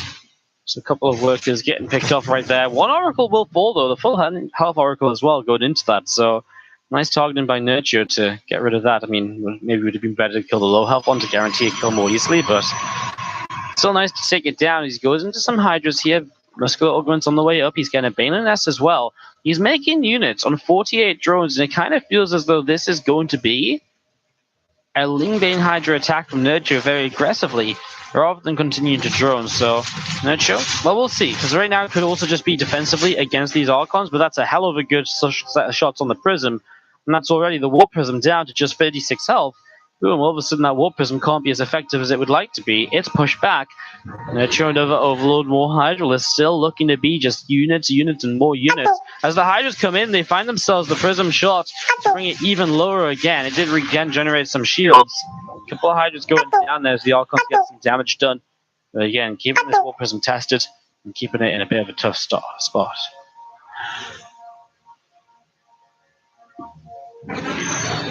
Warp Prism will recall back home, all the way down to the main base. So Prism recalls all the way back home. There's a couple of Bane's going to be finishing up right now from Nurture. One is coming down to the bottom right again. Warp Prism with a couple of these Archons inside. The recall there means he's back home in time to start defending. Nurture started to drone up a little bit behind this, but let's see how much this attack originally gets done anyways. There's a couple of shield batteries at the front are going to get taken down without achieving all too much. The Stasis Ward also drops without much of an effect. A couple of Lings just surrounding Archons at the moment, but they'll begin to do that dance, which the Archons do with the Prism to keep themselves nice and healthy. Banelin's starting to come in, and they will be used to clean up the Zealots. I mean, that's the job of the Banelins, push the Zealots back so the Hydras can just stick around and deal damage. Archon's still dancing though, and while the Immortal on the south side will go down, there's been 10 drones going down in the meantime though. I think was that just an Oracle? Well, more Zealots are setting up to the top side as well, but Nurture sees them as they go on creep, so he knows something's there. In the end, Nurture is pushed back, I'd say, rather unsuccessfully in his attack. And it feels like Zest has plenty to work with. Nurture has nowhere to survive, and he knows it. He taps out, and Zest will be taking this series 2-0, just like that. All right, well, lined up next is going to be Nurture versus Impact, and Zest is going to be waiting on Denver, so that's going to be going on.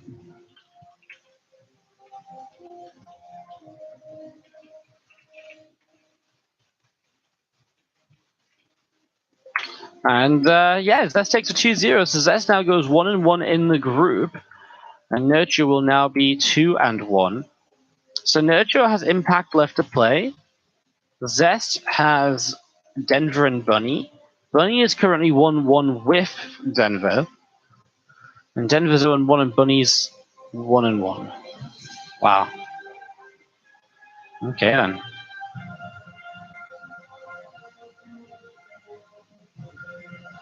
And it's ready to roll. Let's probably take a quick break.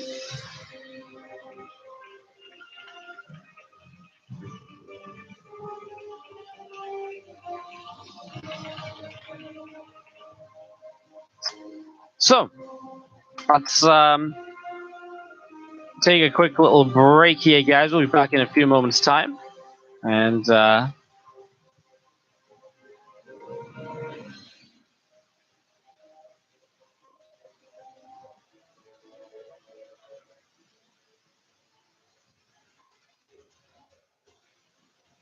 we'll be back in a few moments' time, guys. Just setting up and getting viewers sorted and figuring out just what order we're going to do these matches in.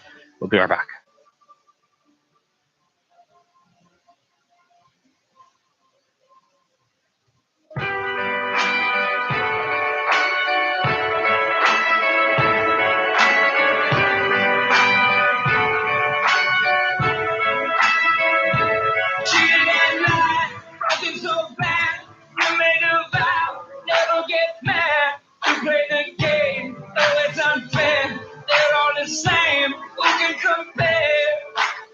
but you lose trust and you get worried.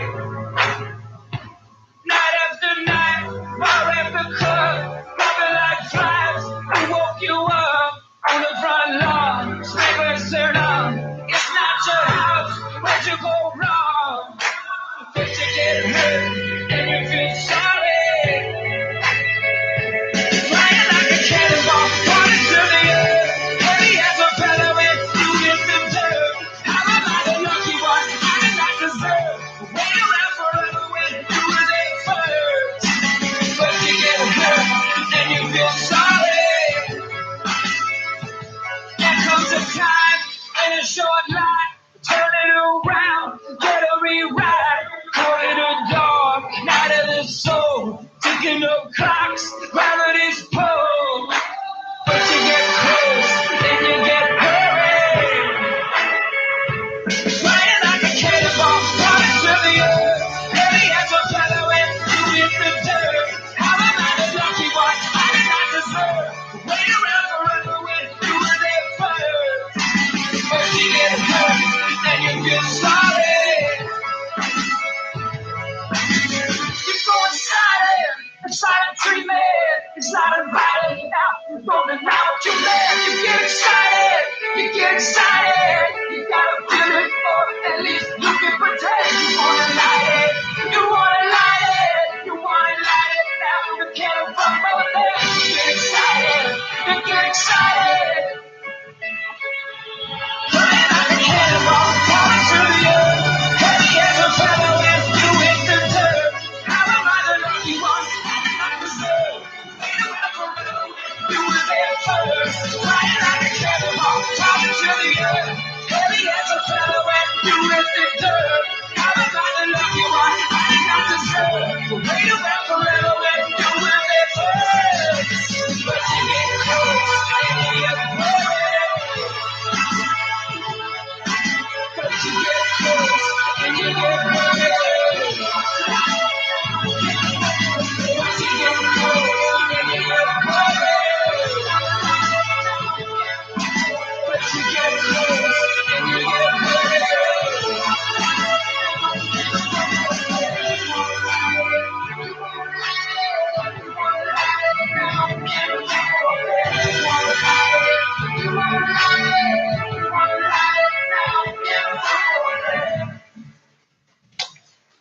Welcome back, everyone. Thank you for staying tuned during the ad breaks, which help to support the stream and the StarCraft. It's going to be the ZVZ up next. We didn't originally plan to cast this one, as the music does not pause. We didn't originally plan to cast this one live, but it just works out that this is the match that's ready for us, so we'll just go right on into this. I don't mind changing up the order in which we cast things, and we were going to cast Zeds versus Denver, but let's just do Impact versus Nurture, because then we can just get this started basically without much of an issue. So Impact versus Nurture, and we have to the top right hand side the blue Zerg player. This is Nurture, getting game number 1, who's currently 2-1 in the group. Prime still to go 3-1 if he can defeat our red Zerg Impact. If he loses to Impact, Impact would go up to 2-1 himself with Denver left to play. So some very interesting setups here. And still, this group really kind of going all over the place, and interested to see just how it does finish out. Again, we're casting this one rather than the ZVP because Denver and Bunny are still in game, so we have to wait for them to finish before the ZVP can start. And so because of that, we'll just go into the ZVZ to keep the action rolling, keep the games going quickly. And, well, here we are. And what's up, everyone else out in stream? How we all feeling today? How we all doing? Hope it's all good for you guys, as we do see hat-trick coming up from both players, Spawn and Pool as well, post-gas. So Hatch, Gas, and Pool coming into play here, and we are going to be seeing these overlords just crossing each other by to get started.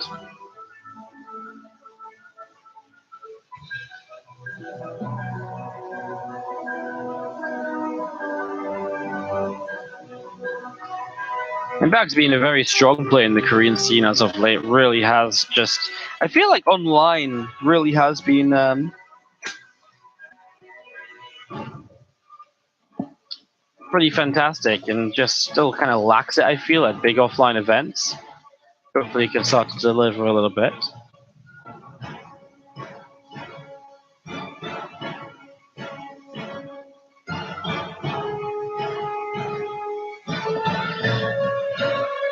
Overlord sitting up on the top right-hand side. A couple of overlords from Nurture are kind of heading around a little bit as well. And we have similar setups there. Nurture with a couple more drones than his opponent. Slight differences here and there, but pretty similar at the moment.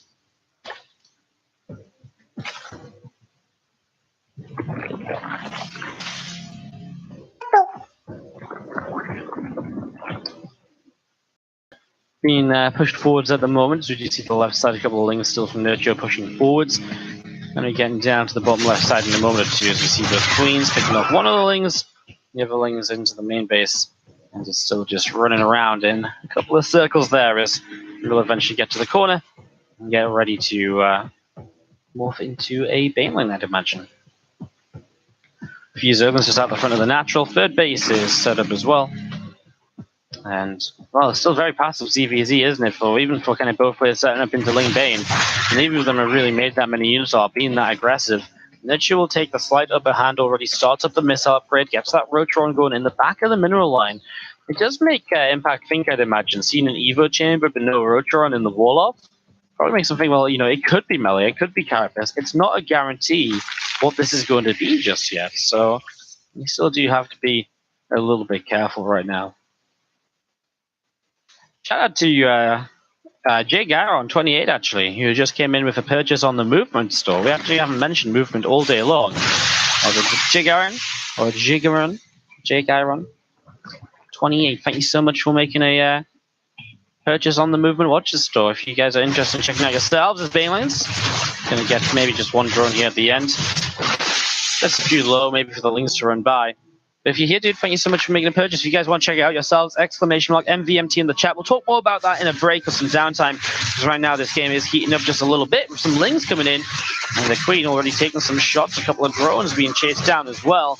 And Impact continue to deal some damage here, as we do see Queen drops, a couple of Banes coming forwards as well, and the rest of these Zerglings from Nurture just going to be coming down the south side. Impact going to be chased down once again as well. And +1 missiles coming in from each side. Lair on the way up from both players now as well. So that's still getting set up and ready to go. A couple of overlords coming in from both players here. As we do see those lings, the Banes from Impact, and back up towards the upper right.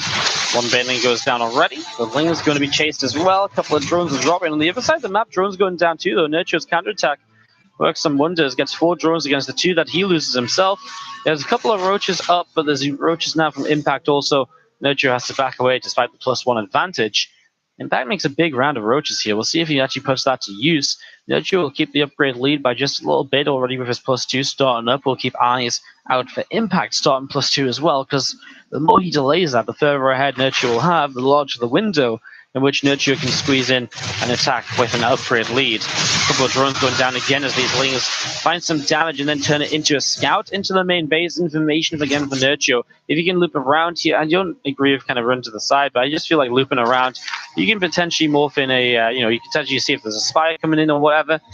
The idea here is that he maybe kind of let the lings be seen by the Queen there initially, then he ran them to a different part of the main.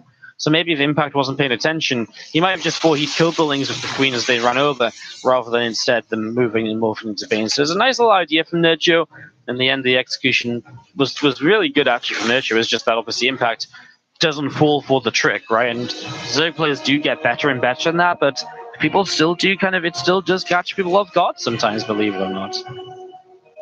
And you see the couple of overlords here, one from Nurture here and here, just spread out a little bit. 4th base from Impact finishing up. And news from the Denver Bunny series. Denver has taken down Bunny 2-1. And Bunny will now drop to a 1-2 scoreline, while Denver will improve to 1-1. He'll be playing against Zest next, and then Bunny has to play against Zest as well. Guys, this group is getting absolutely crazy. Like, it's actually just a little bit insane.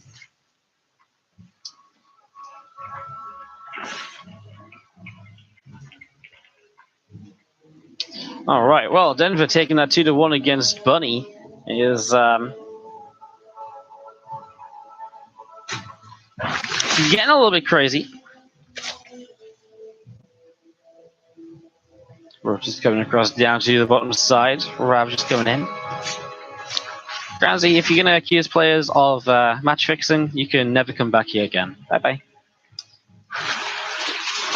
Roaches and Ravagers coming through the center, targeting down some rocks. And some Roaches backing away. Obviously here going to be taking a few more shots as well, down to 9 HP. And we do see Nacho just trying to push down this ramp, a couple across the bars coming up into the sky. Zerglin goes down to the right-hand side, and again, these Roaches still trying to press forwards at the moment. Then across the bar comes in, Overseer gets picked off. Still pushing forwards right now. Impact is going to be taking a little bit more damage. More Ravagers coming in from Nurture as he holds this high ground, and he will hold it well. +2 missiles on his side also, although we do see Carapace coming in from Impact. He will take an upgrade lead eventually. Nurture gets the burrow, and he will use that with Tunneling Claws to regenerate Roaches nice and quick and start pushing forwards. Rocks taken down in the center of the map now, and we do have these Roaches still pressing in. Corrosive still dropping down. Just going to be seeing more Corrosive still dropping. A few more Vals coming into position here as we see fighting forwards once again. The Ravagers still Corrosive biling. I like it for Nurture, honestly. It kind of feels like he has a little bit more. The Ravager bars were good for him, and he has the Concave too. In fact, Nurture's just going to swarm over this army of Impact in the center of the map. Impact will just lose out there. Nurture, what a fight. Just in a Concave, has a little bit of a better army comp with the Ravagers. The Biles connect, and all of these little things come together. And boom, all of a sudden, it's just a completely overwhelming fight from Nurture. Just completely hits that into play. And Impact loses out there. GG, and we're going to be setting up for game number 2 here in just a sec. And it's going to be Dreamcatcher, I believe, from map number 2. No, Fracture, then Blue Ship, sorry. Alright, so just getting ready to jump into Fracture here in a second.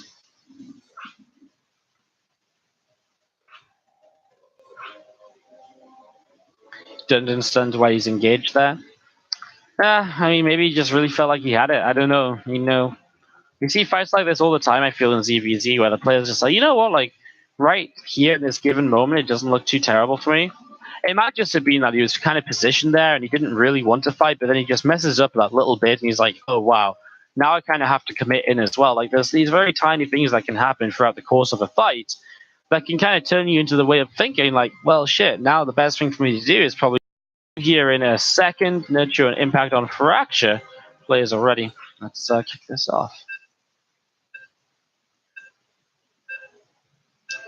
All right, well, this group is really in such an interesting place now.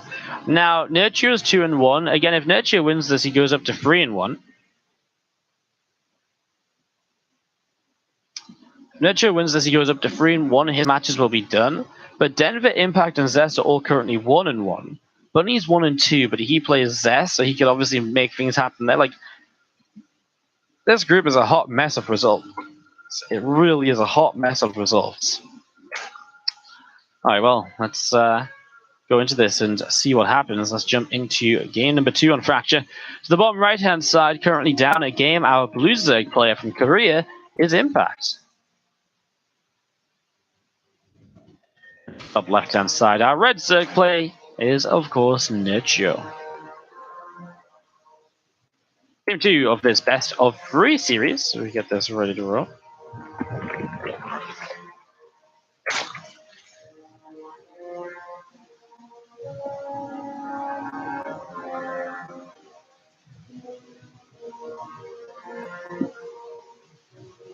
We're just coming down towards the bottom right-hand side to get scouting here with the pool first from Nurture, just playing in case there is potentially some sort of a aggressive 12 pool. It's Fracture, it's a very small map, so pool first can definitely work out there.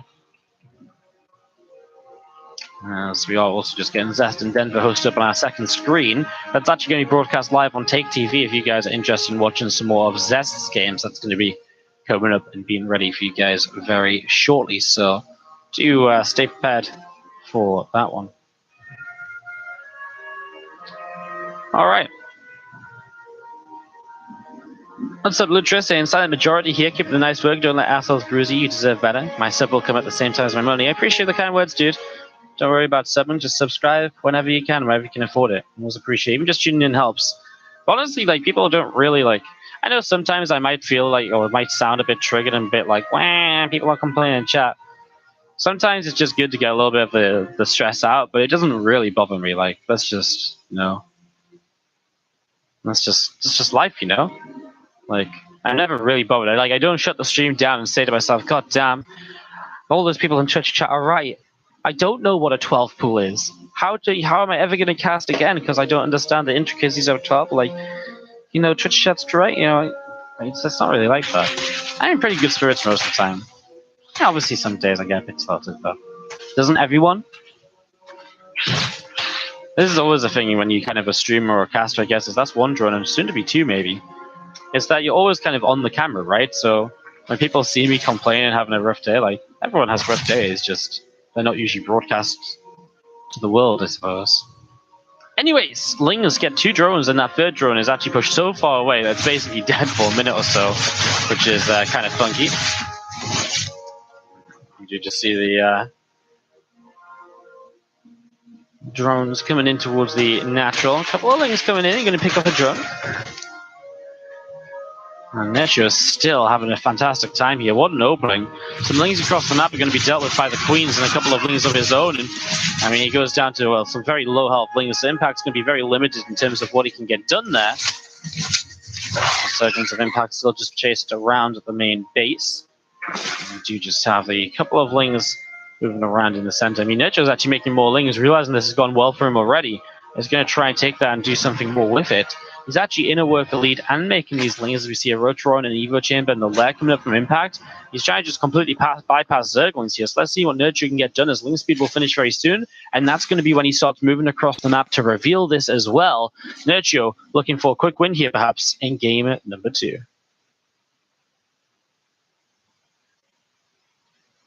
All right. Who cares about Zest's game? I want Denver's game. Well, Zest is playing Denver risky, so you kind of completely contradict yourself. Big brain players right there in Twitch chat. All right. GG from Impact, because he just can't defend this. His wall-off isn't done. And that's one hell of a way to finish off game number 2 of Necho versus Impact. Boom. Just like that, I suppose. All right. So, Necho and Impact goes the way of Necho 2-0. And let's get this ready to rumble into. You know what? We can watch Zest versus Impact, Zest versus Denver now as well, because the next series, the final series up, is Impact Denver and Zest Bunny. So that's going to be coming in on the. We'll just do Zest Denver. We'll take a quick break because it's just gotten started, so we'll get that break going. And we'll come back into it. Thank you so much, SYF Crimson, for the 11-month free sub. There's some love in the chat for Crimson. Guys, we'll be back in a few moments, and we'll go into Zest Denver Game 1 when we return.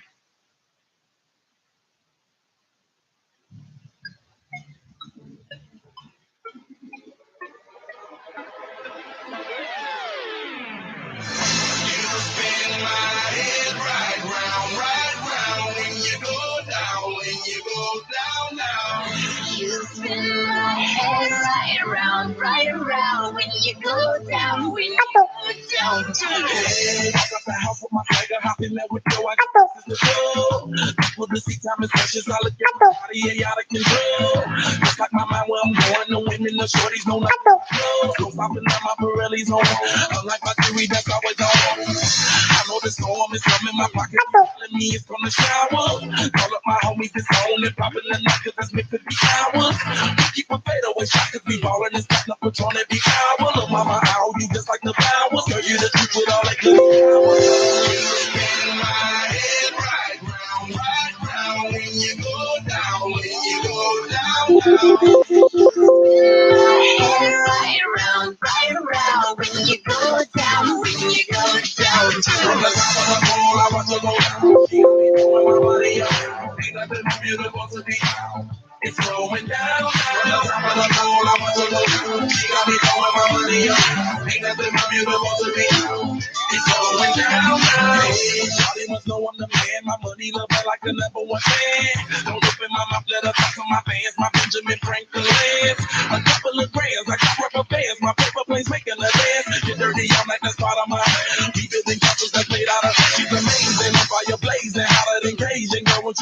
a closer. Time to get paid is maximum wage. That body belong on a poster. I'm in the days that bottom is waving at me like, damn it, I know you. You run the show like a gun out of holster. Tell me whatever, then I'll be your gopher. Spin my head right round when you go down, when you go down, down. You spin my head right around when you go down, when you go down. From the top of the pole, I watch her go down. She got me throwing my money up. Ain't nothing more beautiful to be down.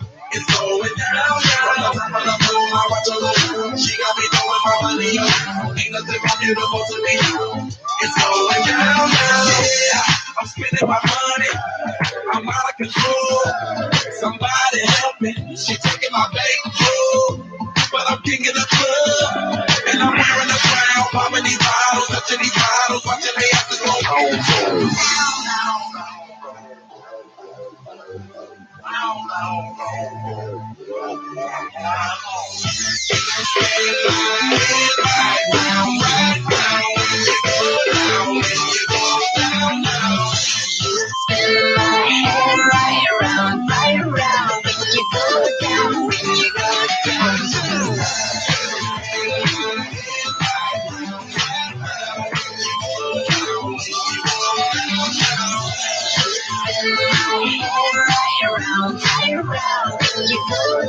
Welcome back, guys. How we doing? We are going to be jumping into the Zest versus Denver series as we are tuning in to Denver losing a hat trick to Dark Templar, which obviously is a little bit rough, a little bit brutal, not quite what you'd want in the world. So Denver just lost his third hat trick as Zest opened with this DT drop play for the second time today. Has he got the double prism up is my question. He does. So double prism in play. This is just another one of these series that's happening. We do cast 2 matches at a time here in the WardiTV Summer Championship.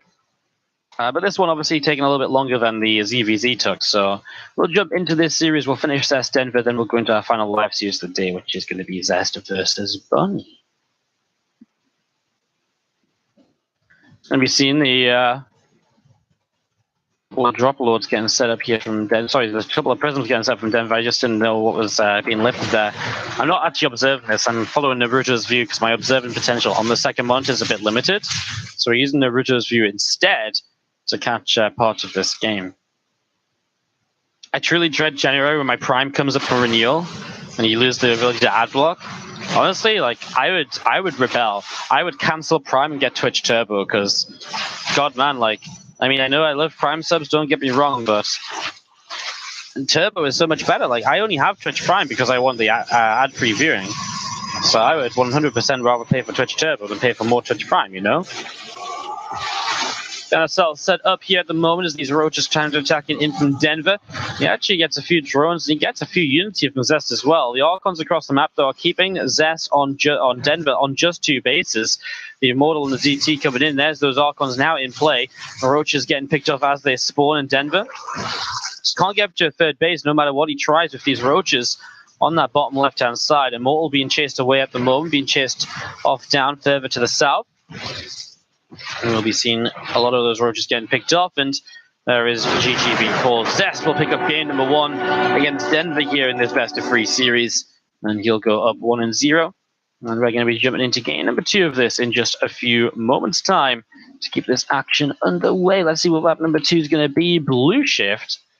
So let's jump into Blue Shift for map 2. We'll get this on the main screen now so we can observe a little bit more easily, guys. Zest leading the charge at the moment.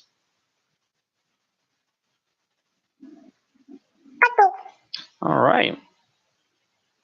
Invite Zest, invite Denver, invite our other casters.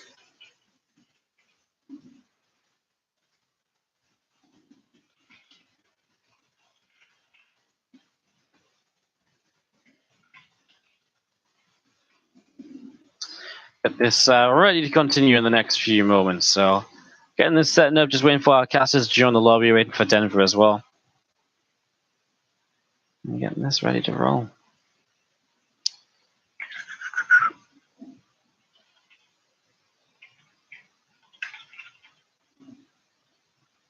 All right, just missing Denver and Emil actually as we get them in here to start wrapping this up. So I was going to talk a bit about movement watches because we actually had Jigaron coming in with the purchase on the movement store. That actually puts us only 2 sales away from hitting our monthly goal. So do check that out. If you want to check it out, it is !MVMT in the chat. They sell watches and other accessories, glasses and bracelets, etc. This is the one I'm wearing today. I'm wearing my green gold one again. I've been wearing this one a lot, but I also have my other one here in case you want to look at something else. Boom. They got a lot of different styles, a lot of different options. Do check them out. You got any questions, please do feel free to ask. Every single purchase, if you go through my link, directly supports the stream, but it also gives you 15% off on the movement store. So you get 15% off, you get 15% off, you get free worldwide shipping with every purchase as well, and you directly support the stream with your purchase, so do check that out. What material is the strap? Well, there's a whole bunch of different straps. So this one is, both the ones I have are genuine leather. But every watch kind of comes with different straps, and you can even order different straps as well. So you can get like the watch face and customize it, or get like an additional strap so you can change it up. So yeah, they're made out of all sorts of things, but these couple are, I believe this one is leather as well. I think they're both leather, the ones I've got. But there's metal straps, there's mesh straps, and all sorts. So it really depends on what your preference is. It really depends on what you're feeling. There you go, !MVMT for the watch site link. Hitting the monthly goal on the 3rd of October. Well, it's kind of like the end of September goal, but officially, for some reason, it hasn't ticked over. I think we must have started the promotion on like the 6th to the 9th of September.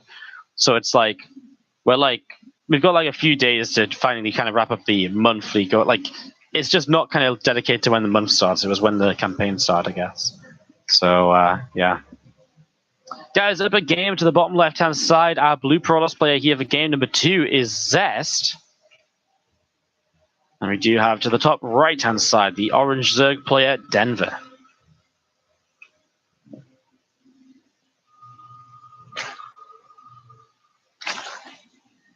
Get marbles going and you'll sell out in minutes. We'll see how the day goes for some marbles, guys. I got to go out a little bit later on. I don't know. Marbles might be a bit tough today. Just had a notification about an issue with the Summer Championship playoffs. So you might have to move that back a day or so. Oh, I hope it's not too bad, though. Hopefully we can figure it out. Just want to check the stream schedule super quick as we go early game here, just so I can maybe try and get ahead of this as soon as possible. The joys of StarCraft tournament organizing. We could move it to... Damn, it's going to be like an entire week later if we do that.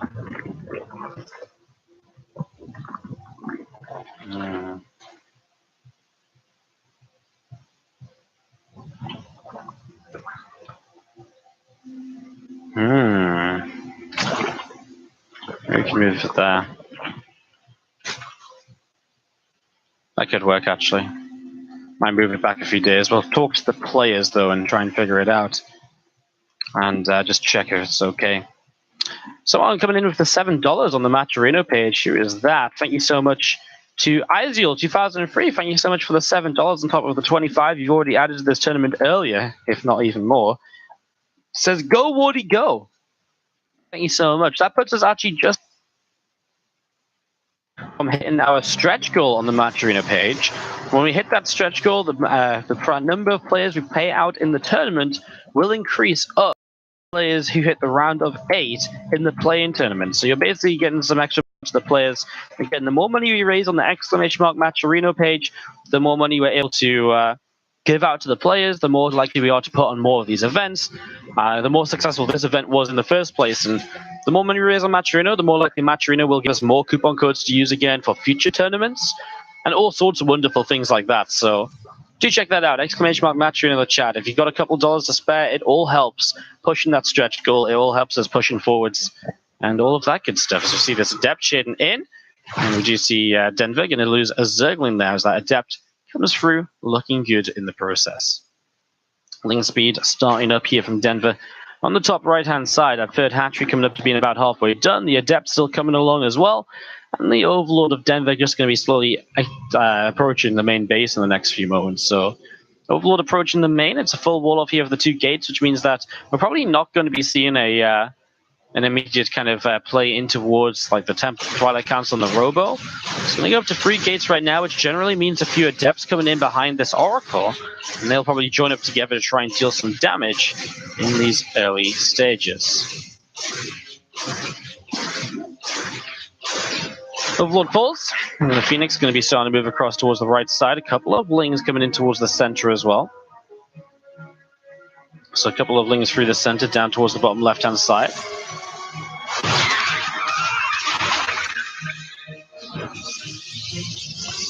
That's getting a couple more kills again, and just going to be seeing that third hatchery up to the top. 7 more drones on the way out.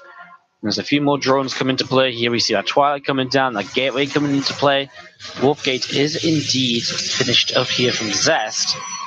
As you have the Oracle coming through, and looks to try and grab the drone kills there. So 5 drones going down. The Phoenix and the Oracle are pushed away off down to the south side. So the Phoenix and the Oracle coming into play right now. As we have the Rotron about halfway done there. The Lair about halfway done as well, and the Resonating Glaive starting up in that Twilight Council. Again, definitely wasn't feeling like a Temple Archives and Archons.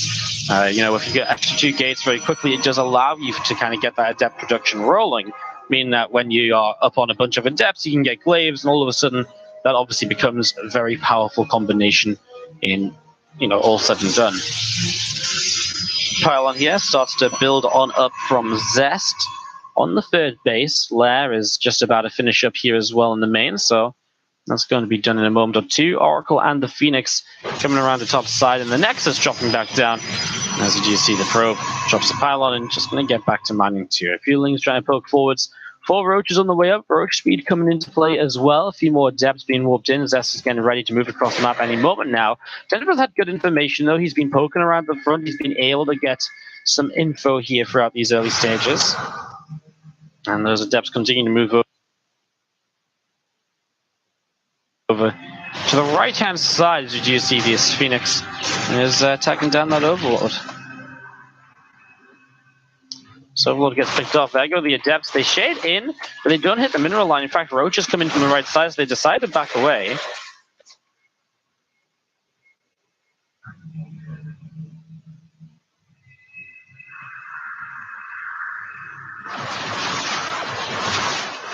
Adepts again coming forwards, picking off a couple of these consumers.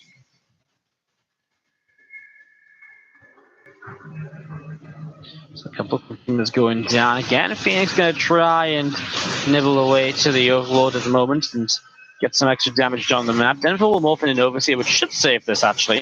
These Adepts are still pressuring at the front though, but Denver with the Roaches still able to push them back and stop them from doing damage. He is continuing to drone as well. Honestly, his work account's going pretty well for himself. 30 more workers puts him up to 63. And that's 63 against 47 at the moment. So it's a good amount of workers here from Denver. You just have the sentries coming in. They take off that Overseer that was going in to try and scout. I kind of thought Denver was going to just pull that back for a moment, get it saved from the Phoenix and then go, but I guess unfortunate to run to the sentries. Well, this build from Zest, it's turned into that big aggressive push when this Warp Prism comes out. The Adept with Glaive is obviously a very good kind of reinforcing unit. You've got a ton of sentries for the force fields, and you've got the Immortals to really help you chunk away at roach hit points. So it's a very powerful follow-up push on the 3 bases. There's 56 probes, so it's not completely all in either. You can definitely pull back. Swarm Host on the way from Denver, but I'm not sure how much I like the Swarm Host, considering the fact that as his army comes across, I mean, there's a lot of Adepts in this, and the Glaives will clean up Locusts very, very quickly. The Glaives will clean up Locusts very quickly here, so you can have to be very, very cautious, very conservative about what happens. He's pushing in. We do see some probes across the map. Roach is running by. This is a nice counterattack. I like it. It forces warp-ins on the other side. Denver immediately gives up this base right here. He goes down to the south. He's probably just going to wait for the Swarmers to all come in as close together as they can. These Roaches will have to fight with the Locusts to make the most out of this, and he will start to come forward. A couple force fields coming down. I don't feel like those Locusts did anything, though, and that's the issue. The Adepts get rid of the Locusts quickly. Corrosive Bowels missed the Warp Prism, and now the Corrosive Bowels on cooldown, so you can't break through the force fields.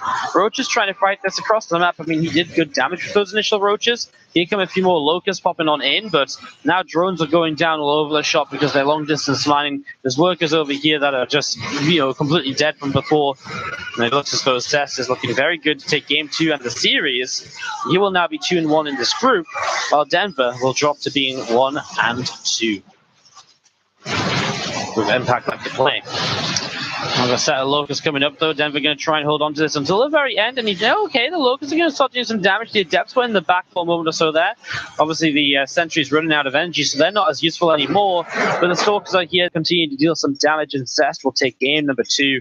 And he will wrap the series up with a 2-0. Denver, unfortunately, unable to hold off as Denver will enter the final matchup. In fact, the last matchups in general here, I mean, it's going to be Zest versus Bunny. Zest 2-1 against Bunny 1-2. So if Bunny beats Zest and Denver's 1-2, Impact 1-2, there's a lot can go on. So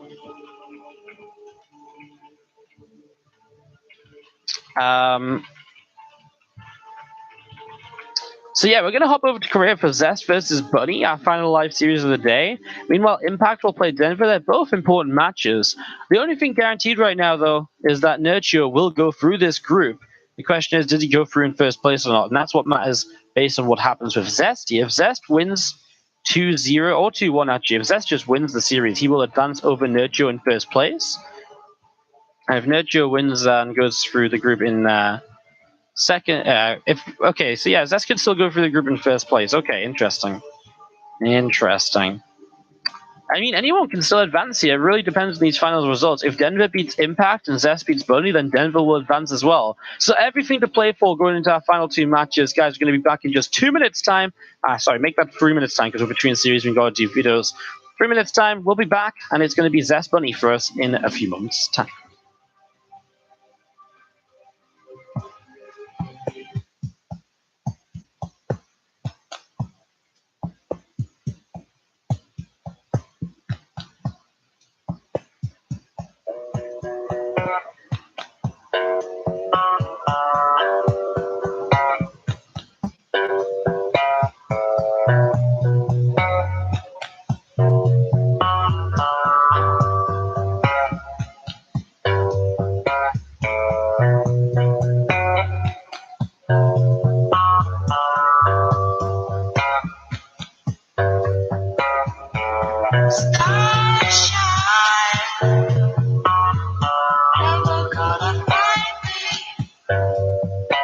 충전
Today I learned Port doesn't actually know the difference between buying something and bringing something. So that's good to know. Otherwise, we are kicking off into series. Just let me get these set up and rolling. Boom, boom, boom, boom, boom. Ba, ba, ba, ba, ba. Let's get everyone into these games. Hosting 2 lobbies at the same time. It's a good thing I'm good at hosting lobbies, isn't it? Otherwise, this would be very difficult. Oops.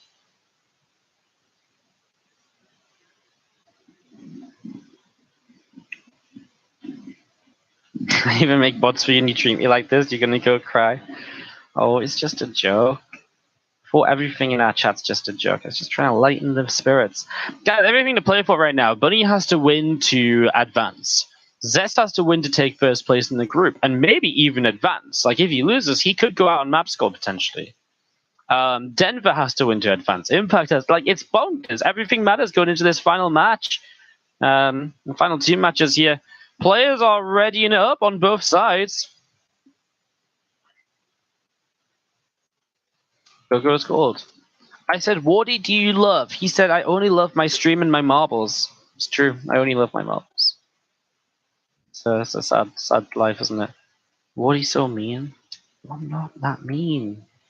Not mean. You guys are just very easily taken advantage of, apparently.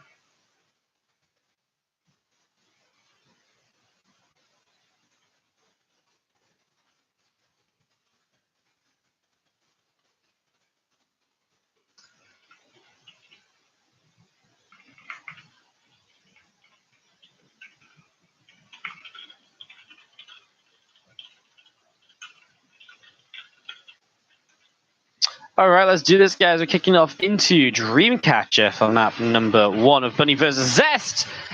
Starting off to the top left-hand side for this TVP, our blue Terran player. This is Bunny. Currently 1 and 2 in the group. As to the bottom right, 2 and 1 in the group. Our pink Protoss player is Zest. Alrighty, guys. After this, we'll probably go back and cast Nurchio versus Bunny and probably maybe Denver Bunny too.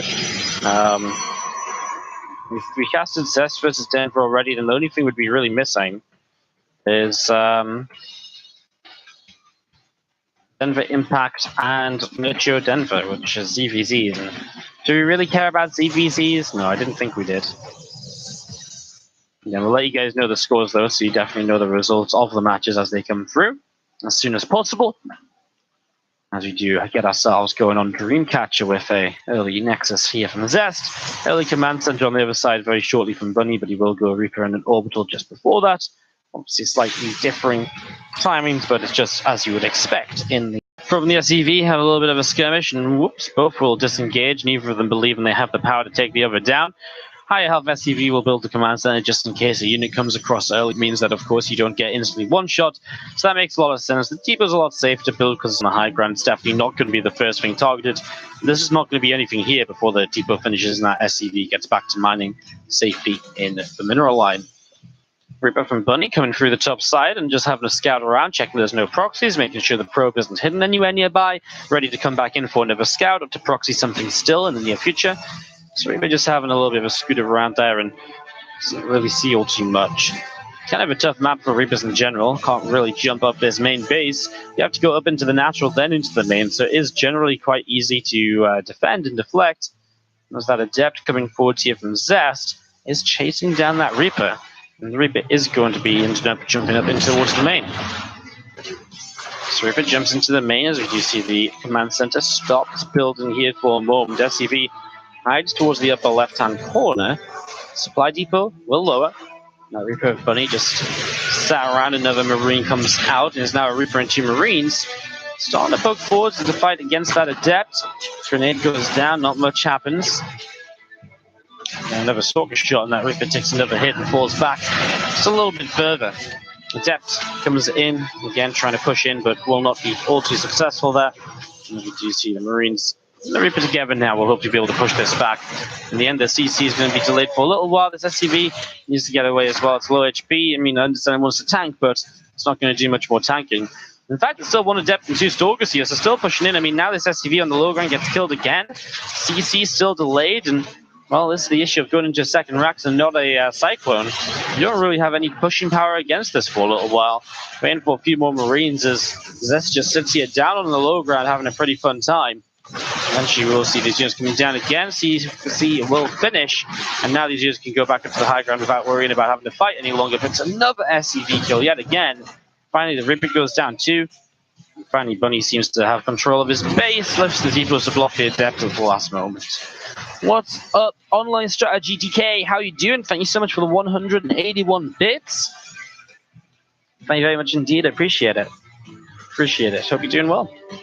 Thanks for the bits. One Marine still just gathered up on this natural. We do have the War Prison coming into play, and actually if he drops these off into the main of the Adepts coming into the natural, this combo could be pretty cool. He's going to maybe elevate these Adepts up here as well. Let's see how it goes. There is a Marauder here. He'll decide which way around he wants. 3 more Adepts warping in. Bunny pulls SCVs to try and push this back. And Seth's just going super aggressive here in these very early stages. War Prison will unsiege and start to micro units down to the low ground where the SCVs will not be able to fight them, but he misses a couple of lift-ups here on the Korean server, so lag is no longer an excuse as it might have been on some of the NA server matches earlier when he was playing the Europeans. It's just a little bit of missed micro then from Zest. There's a couple more units than he maybe should have done. That's 10 workers killed. And some pressure still available at the front, but it does feel like this Bio Army is getting into dangerous kind of territory now with Stimpack about to finish. These Adepts and Stalkers are not going to be just patrolling and cruising around controlling the map anymore. This is going to be about the Terran player in the next few seconds when Stim finishes.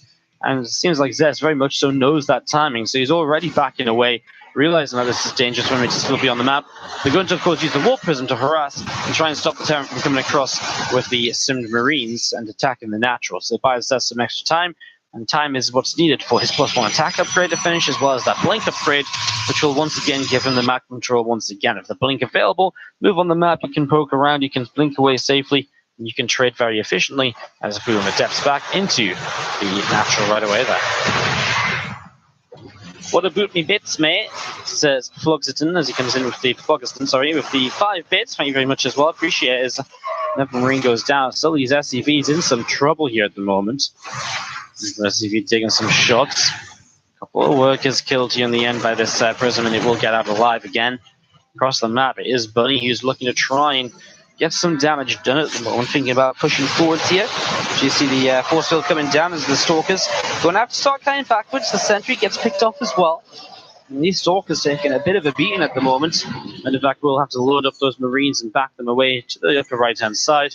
That Immortal still on the way out here from Zest in the main base. Again, another Immortal on the way through now. And those two Medivacs just still sat over to the right side. And we are just waiting for them to get going. His combat shields on the way up, about to finish here from Bunny.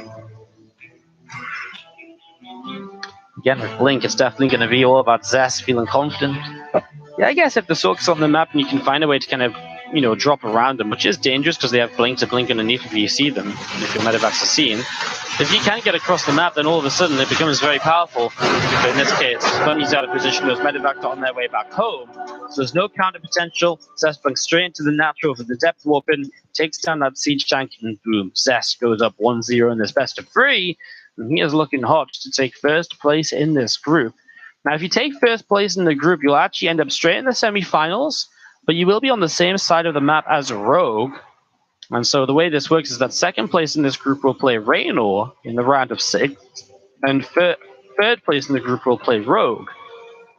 But if you finish in first place, you go into the semifinals, which means you don't have a first round opponent, but you'll play the winner of Rogue in third place of this group, rather than on the other side of the map, you'll play against the winner of Raynor and second place of this group. So, oh well, you'd play Raynor, I guess, if you finish second. On the other side of the map, UFilm was already in the semifinals. So that's very exciting here. Zest goes 1-0 up. We can start seeing how our bracket for the WardiTV Summer Championship Grand Finals will be looking. It's really exciting, actually. So, yeah, eyes open for that one. It should be exciting. 5 bits is like throwing pennies at someone's head. It kind of is. It's only like once the penny bounces off, it like lands in like a collection jar. I mean, honestly, if 1,000 people throw a penny at me, I've got $10, man.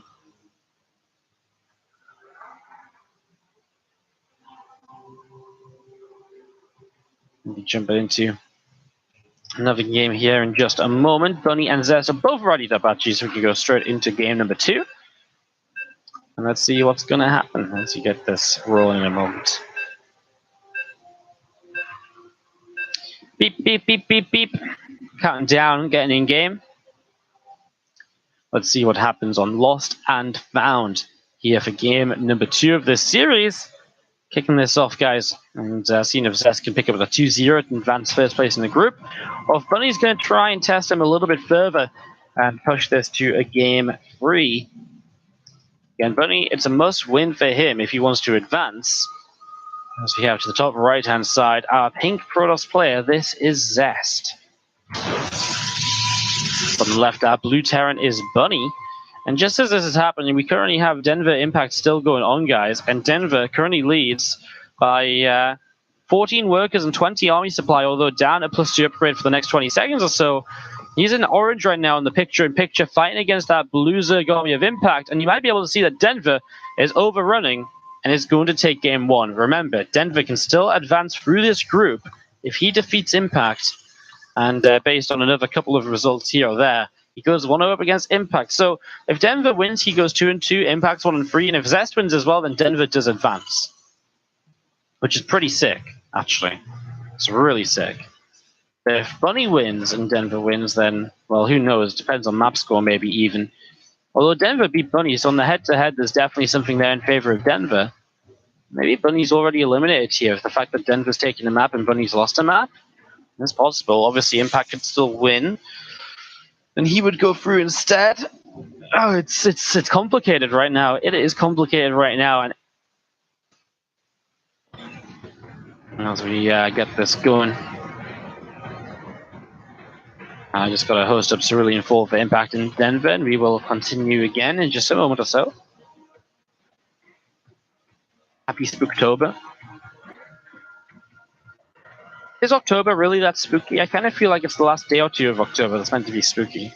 Like, what? I don't know what happened, but it feels like Halloween over the last year has gone from being like, okay, it's one day at the end of the year, at the end of October, to, oh my god, it's October. There's pumpkins, there's freaking ghosts. Everyone's spooked out. You know? Maybe it's just me. 4 more requests for this video to be played every day game during October. Well, that's not going to happen mid-game, is it, Force? So not a good time to link it.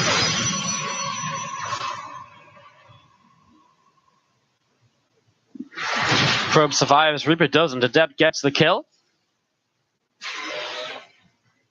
And as we do have the Adept from Zest going to be chased down towards the bottom left-hand side. So Adept coming down towards the bottom left, seeing what's happening. Starport coming in from Bunny as we see him just going into a 1-1-1 base setup this time around, rather than a fast second barracks. He'll have that factory nice and early. He's actually 1 base in it, Bunny. He's proxying his starport a little bit out on the map. And as Zest knows it's a 1 base play, he's already been in the base to see that. Eventually it will be an expansion, but 1 base in it early. It's a later expand than you'd expect, and that's not even a later expand than you'd expect, would you? It's just a high ground expansion. Huh. How weird. Bunny's confusing me. As you see, he's going to build a tech lab starport on the map, which means he's probably going to try and hide some cloaked banshees here in the near future.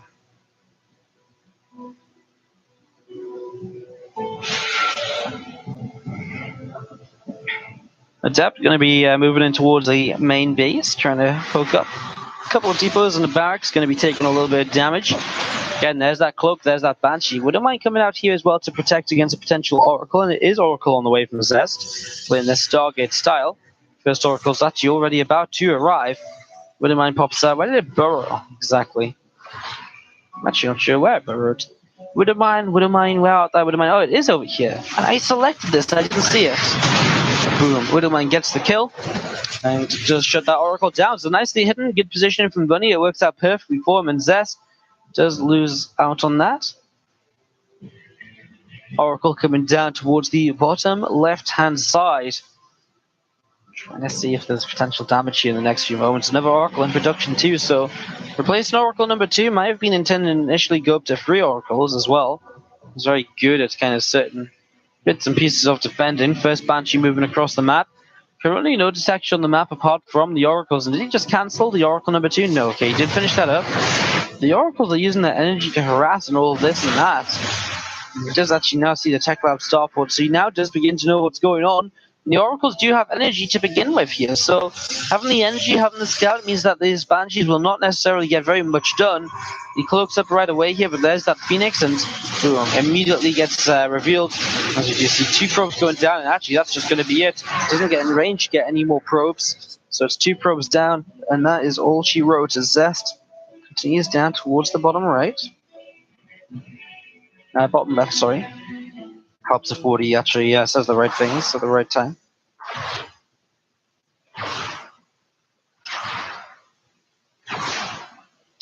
Depth poking, probably prodding on this Tech Lab. Couple of Stalkers showing up as well.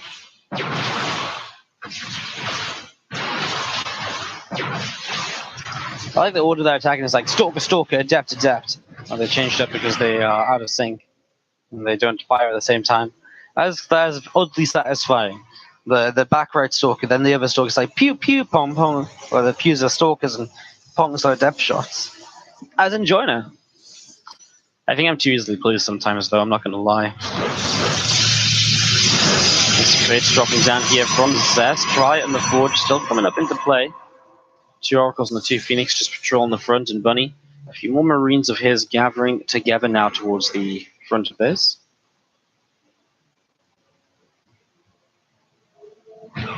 Next Banshee comes in, gets another couple of probes. Been unfortunate here of that being scattered out.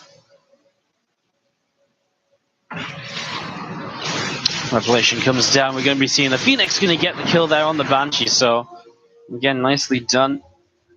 And you get shut down in general. I mean, Zest getting that scout just meant he was set up perfectly to deal with Banshees. Awesome job. Awesome job. All right, well. So still seeing these Phoenix and the Oracles just flying around a little bit here. Coming in towards the front of the Natural. And we do have the Templar Archives is going to be halfway done in the next few moments. Revelation drops again, a couple of depots, barracks, the siege tank. All of this getting caught up a little bit right there as you do see the Phoenix and the Oracles. Thinking about coming in from the left, but, well, the Marines there to kind of push them back without really any concern. Another SCV goes down and another Mule as well. So an SCV and a Mule and pushing forwards Bunny. Still trying to see what he can do.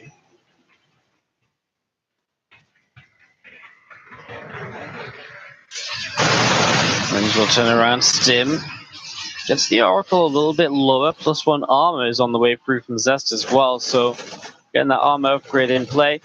That's going to be evening out the upgrades, which has been Terran dominated at the moment. Just a +1 attack upgrade from Bunny, already finished up here. As those tanks, Marines, and the Cyclone just joined up together. These couple of medevacs coming over as well. A little bit of healing being done. So these Marines getting healed up to full, and so you have this army getting ready to just push across towards the upper left side, upper right side. Bunny wants to go into this now. Get this going.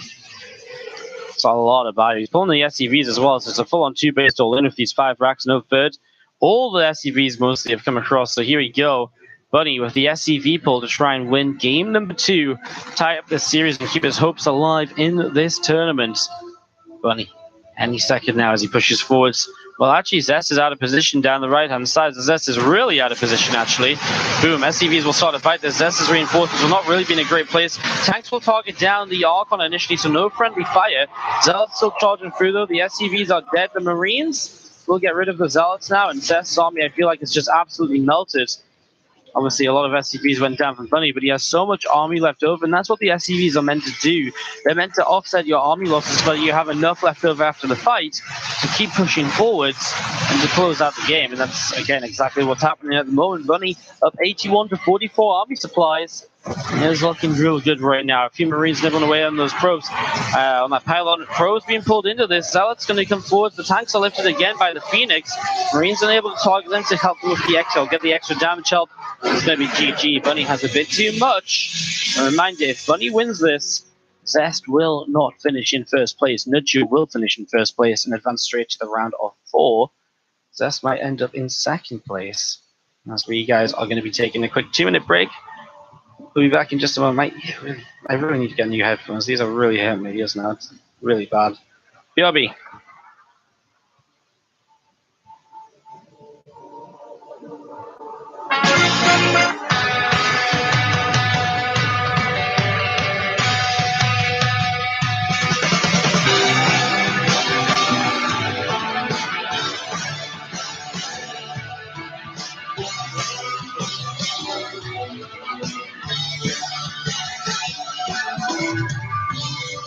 And in the morning I'll be waiting for your never-ending way.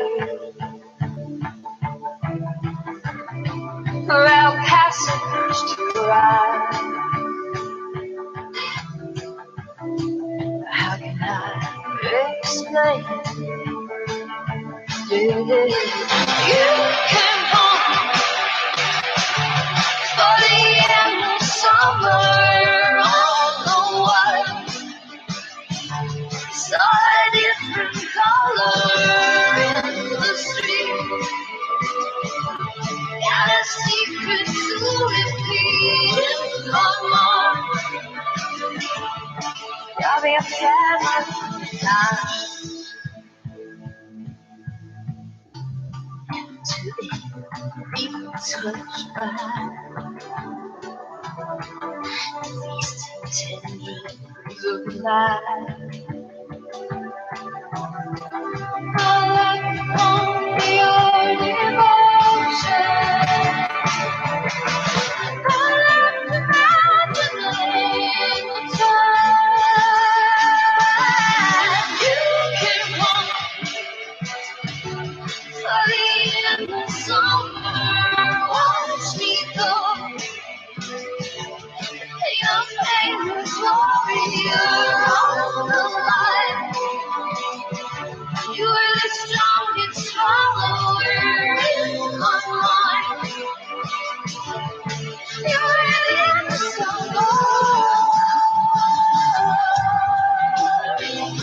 in the summer in my heart. Because a long time since I muted the stream by X, but it's kind of crazy. All right, guys, welcome back. Thank you for sitting through the break as we head into Zest Bunny. Might be our last game of the day. I'm not sure how much we're going to cast after this, simply because I didn't expect to be flying at like 6 a.m. tomorrow. So I do have to kind of go and pack and stuff like that. So I'm going to cast this. Obviously, we're going to finish this, and then we're going to have a little bit of a look to see what we might cast otherwise. I'm not really 100% sure just yet. As we have to the bottom right-hand side, our pink Protoss player is Zest. Top left, our blue Terran player is Bunny.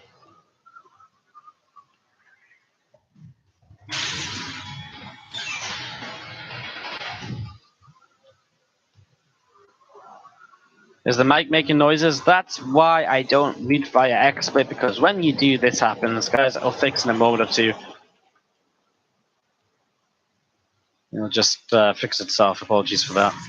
It's crazy. People pick up on it every time. When I listen to it, I can barely even hear it. It's insane.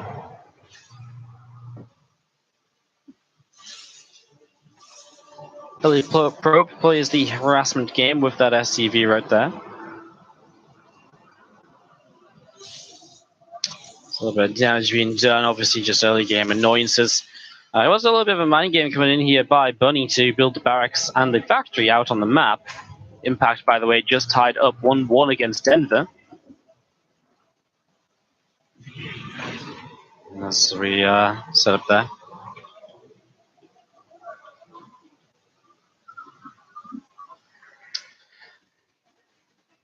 Alright, let me just host this up and we'll see what happens. Obviously, this wasn't really like a true proxy then in the end. Seth did still delay the Nexus by a little bit, though. Just a little bit. Obviously, you have a faster cybercore, but didn't really feel too worried in the end. Bunny comes across, sees the Nexus coming down.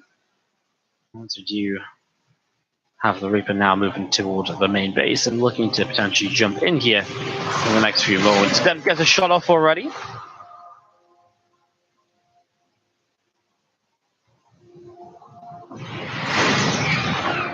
It's going to be that Reaper shut down there as well. Flying to Amsterdam. I'm flying to Germany. I'm just flying to Amsterdam first.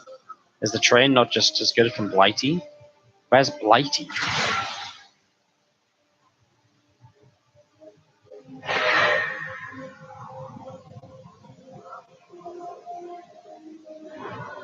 And yes, if you're enjoying the tournament, don't forget, I'll say it one last time today, exclamation mark Match Reno trying to push for at least that next stretch goal, so do go and check that out.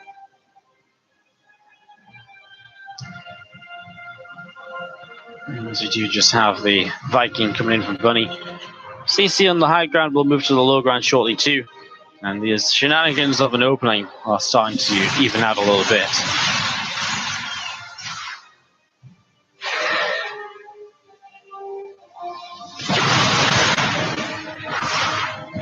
Cyclone gets picked off.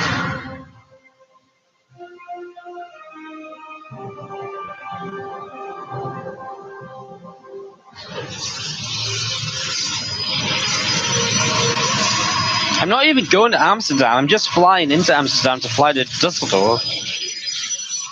I'm flying to Dusseldorf, I'm just saying I'm flying to Amsterdam. Because I'm flying to Amsterdam first, and it was just on my mind. Aye. Raven comes up pretty quickly here. It's going to be a very aggressive push from Bunny, you'd imagine.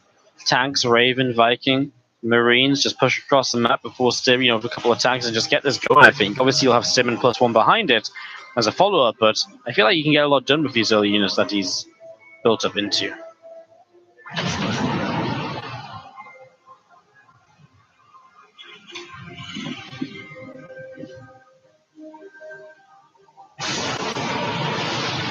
What am I doing in Dusseldorf? I'm going to cast the Penthouse Party this weekend. Wardy doesn't know what rail travel is. How am I going to get a train to Amsterdam? I know what rail travel is. I've gone trains before. How the hell am I meant to get a train to Amsterdam? I don't understand. It's fucking difficult. There's like some water in the way, Should get a boat to Amsterdam. So I can fly to Amsterdam in less than an hour, or I could build a railway across the sea, or I could get a boat overnight. Let me consider it. There's a tunnel. Oh dear, you guys do not know where I live, do you? There is a tunnel, but for me to get to the tunnel is like a 3-hour trip to get there. It then takes longer to get through the tunnel to get anywhere else. Of course I know there's a fucking tunnel, but the tunnel doesn't even go to Amsterdam, does it? It goes to Paris and Brussels.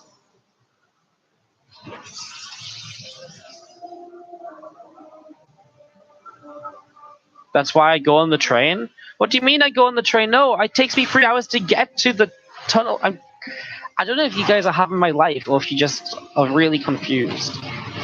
Oh my god. War Prism here flying around with a couple high temple. He's looking for a storm drop, but he is going to be deflected. Marines load back up into this medevac and will be looking for that damage. It's a small map here, so I'm surprised Bunny didn't push originally, but I would not be surprised. I mean, he is 2 base in this, right? He's up on 5 racks again. The tanks are on siege. He's got that Raven full of energy now as well. Marines and tanks going to get ready to push down toward the bottom right-hand side. Stalkers and a couple of Immortals here going to be moving around as well. Scan comes down. They are sighted. We see the Warp Prism coming all the way through the south. There's Medevac also all the way through the south to try and get dropped off in the next few moments. We're going to knock down these ice rocks, which means that this pathway is a little bit more open. So you can, probably because he expects to have to engage down here into the siege tanks. Storms come down, and you see the Marines taking a little bit of damage there. You know, those ice storms, as he does lose the Warp Prism though. So losing the Warp Prism means there's no more storms available, and Zest is in some issue of maybe losing the first place position in this group. If he doesn't win this game, Nurture will finish in first place of the group. Now 7 SCVs went down so far, not as most of the SCVs that got brought across the map at the moment, and there's a bit more left than before from Bunny.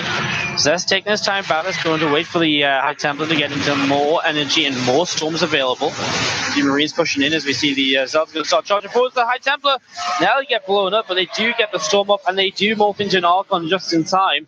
Next High Templar is way away from getting the energy to storm. And Mortals need to try and get on top of these tanks, man. These tanks are dealing so much damage. Finally, he's going to start targeting them down, but I feel like maybe too late. Zest has lost a lot here.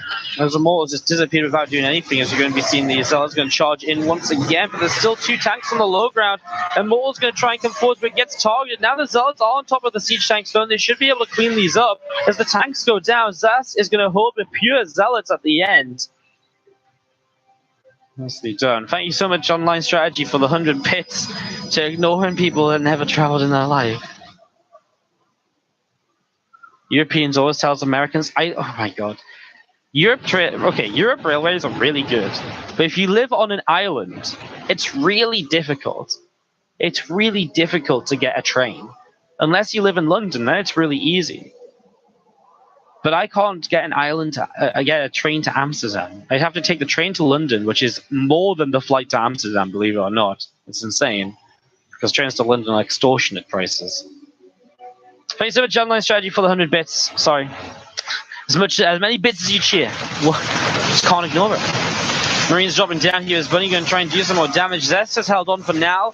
He needs to keep holding on. As you see, I wouldn't mind getting a couple of kills. The Zubs will be forcing this back, though. So he needs to keep holding on. He's going to take first place in this group, end up straight through into the semifinals. High Templar gets targeted there, though, and he will lose a couple of probes. Remember that Bunny is down on workers, from pulling workers across the map, and also from the fact that he's never set up in towards a third CC here. So if you know, Marines can start 7 forwards once again. We do see those Zealots ready to just jump on this once more now. This attack in general, though, from Bunny, this little drop is a fair amount, and the Medevac's still alive, dropping into the main base now to try and do a little bit more.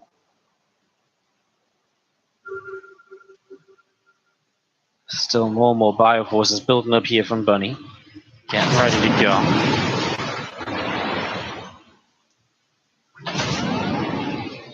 Medevac's load up, going to start moving over to the right-hand side.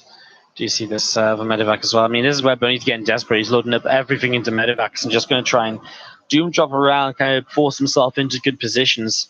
So observing the center misses, I think, that group of Medevacs up top. The Zealot, though, we'll see if the Zest has an idea that there's Medevacs here, if he was paying attention. And he kind of wasn't. Feedback will come down. Feedback's nothing. High Templar just dies there. That's a waste. Zest messing this up a little bit at the moment. We're going to be seeing these Zealots continue to charge forwards. He's going to blink in, go for a couple of the Medevacs, gets one of them.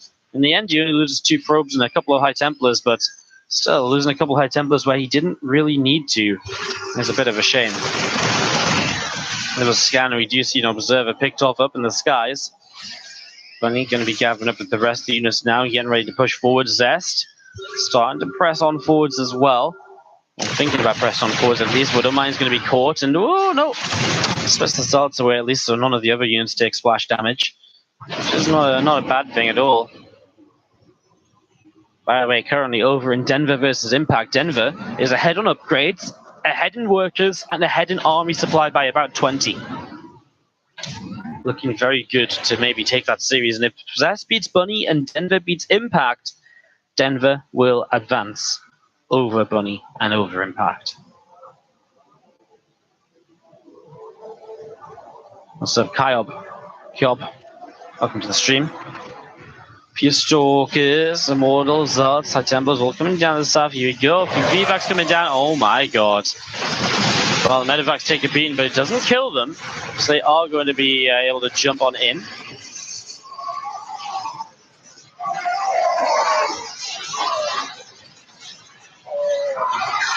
So let's continue to charge on through. Stalkers continue to fight this out.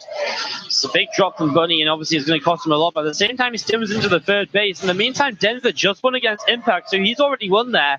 So now he's going to be cheering on Zest to win this. And Widowmine goes off, and Mortals get tagged. More of these units coming across down towards the bottom right-hand side. A few Stalkers moving around as well, going to start blinking in. We are going to see this Medivac being picked away at. Marauder Marines in some trouble too. Another Widowmine goes off. There's the GG from Bunny. He runs out of units. Zest has a little bit too much. Guys, I know you can get to Amsterdam in other ways, but why the fuck am I going to get a boat to Amsterdam to then go to Amsterdam airport and fly to Dusseldorf when I can fly to Amsterdam in like an hour? I'm losing my absolute mind right now.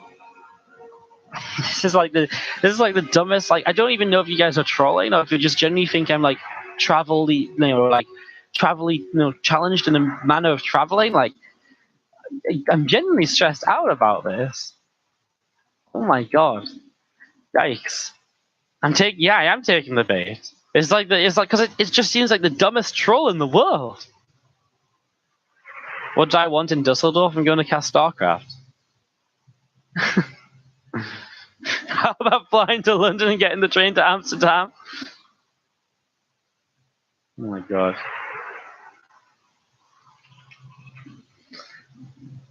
Woody missed the first part of the conversation.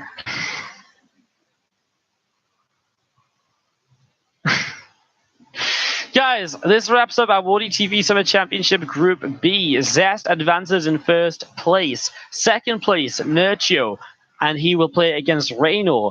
And third place will be Denver, as Bunny and Impact both finish 1 and 3 in the group. So it is Nurtio through in second place. It is Zest in first, and it is Denver who advances through and takes the chance to play against Rogue in the round of 6. All right, so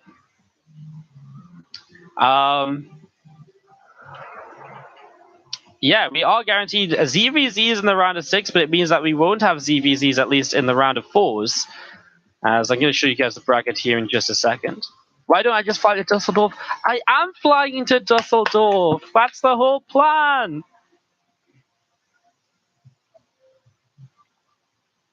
That's the best part. You don't have to have subscribers on you.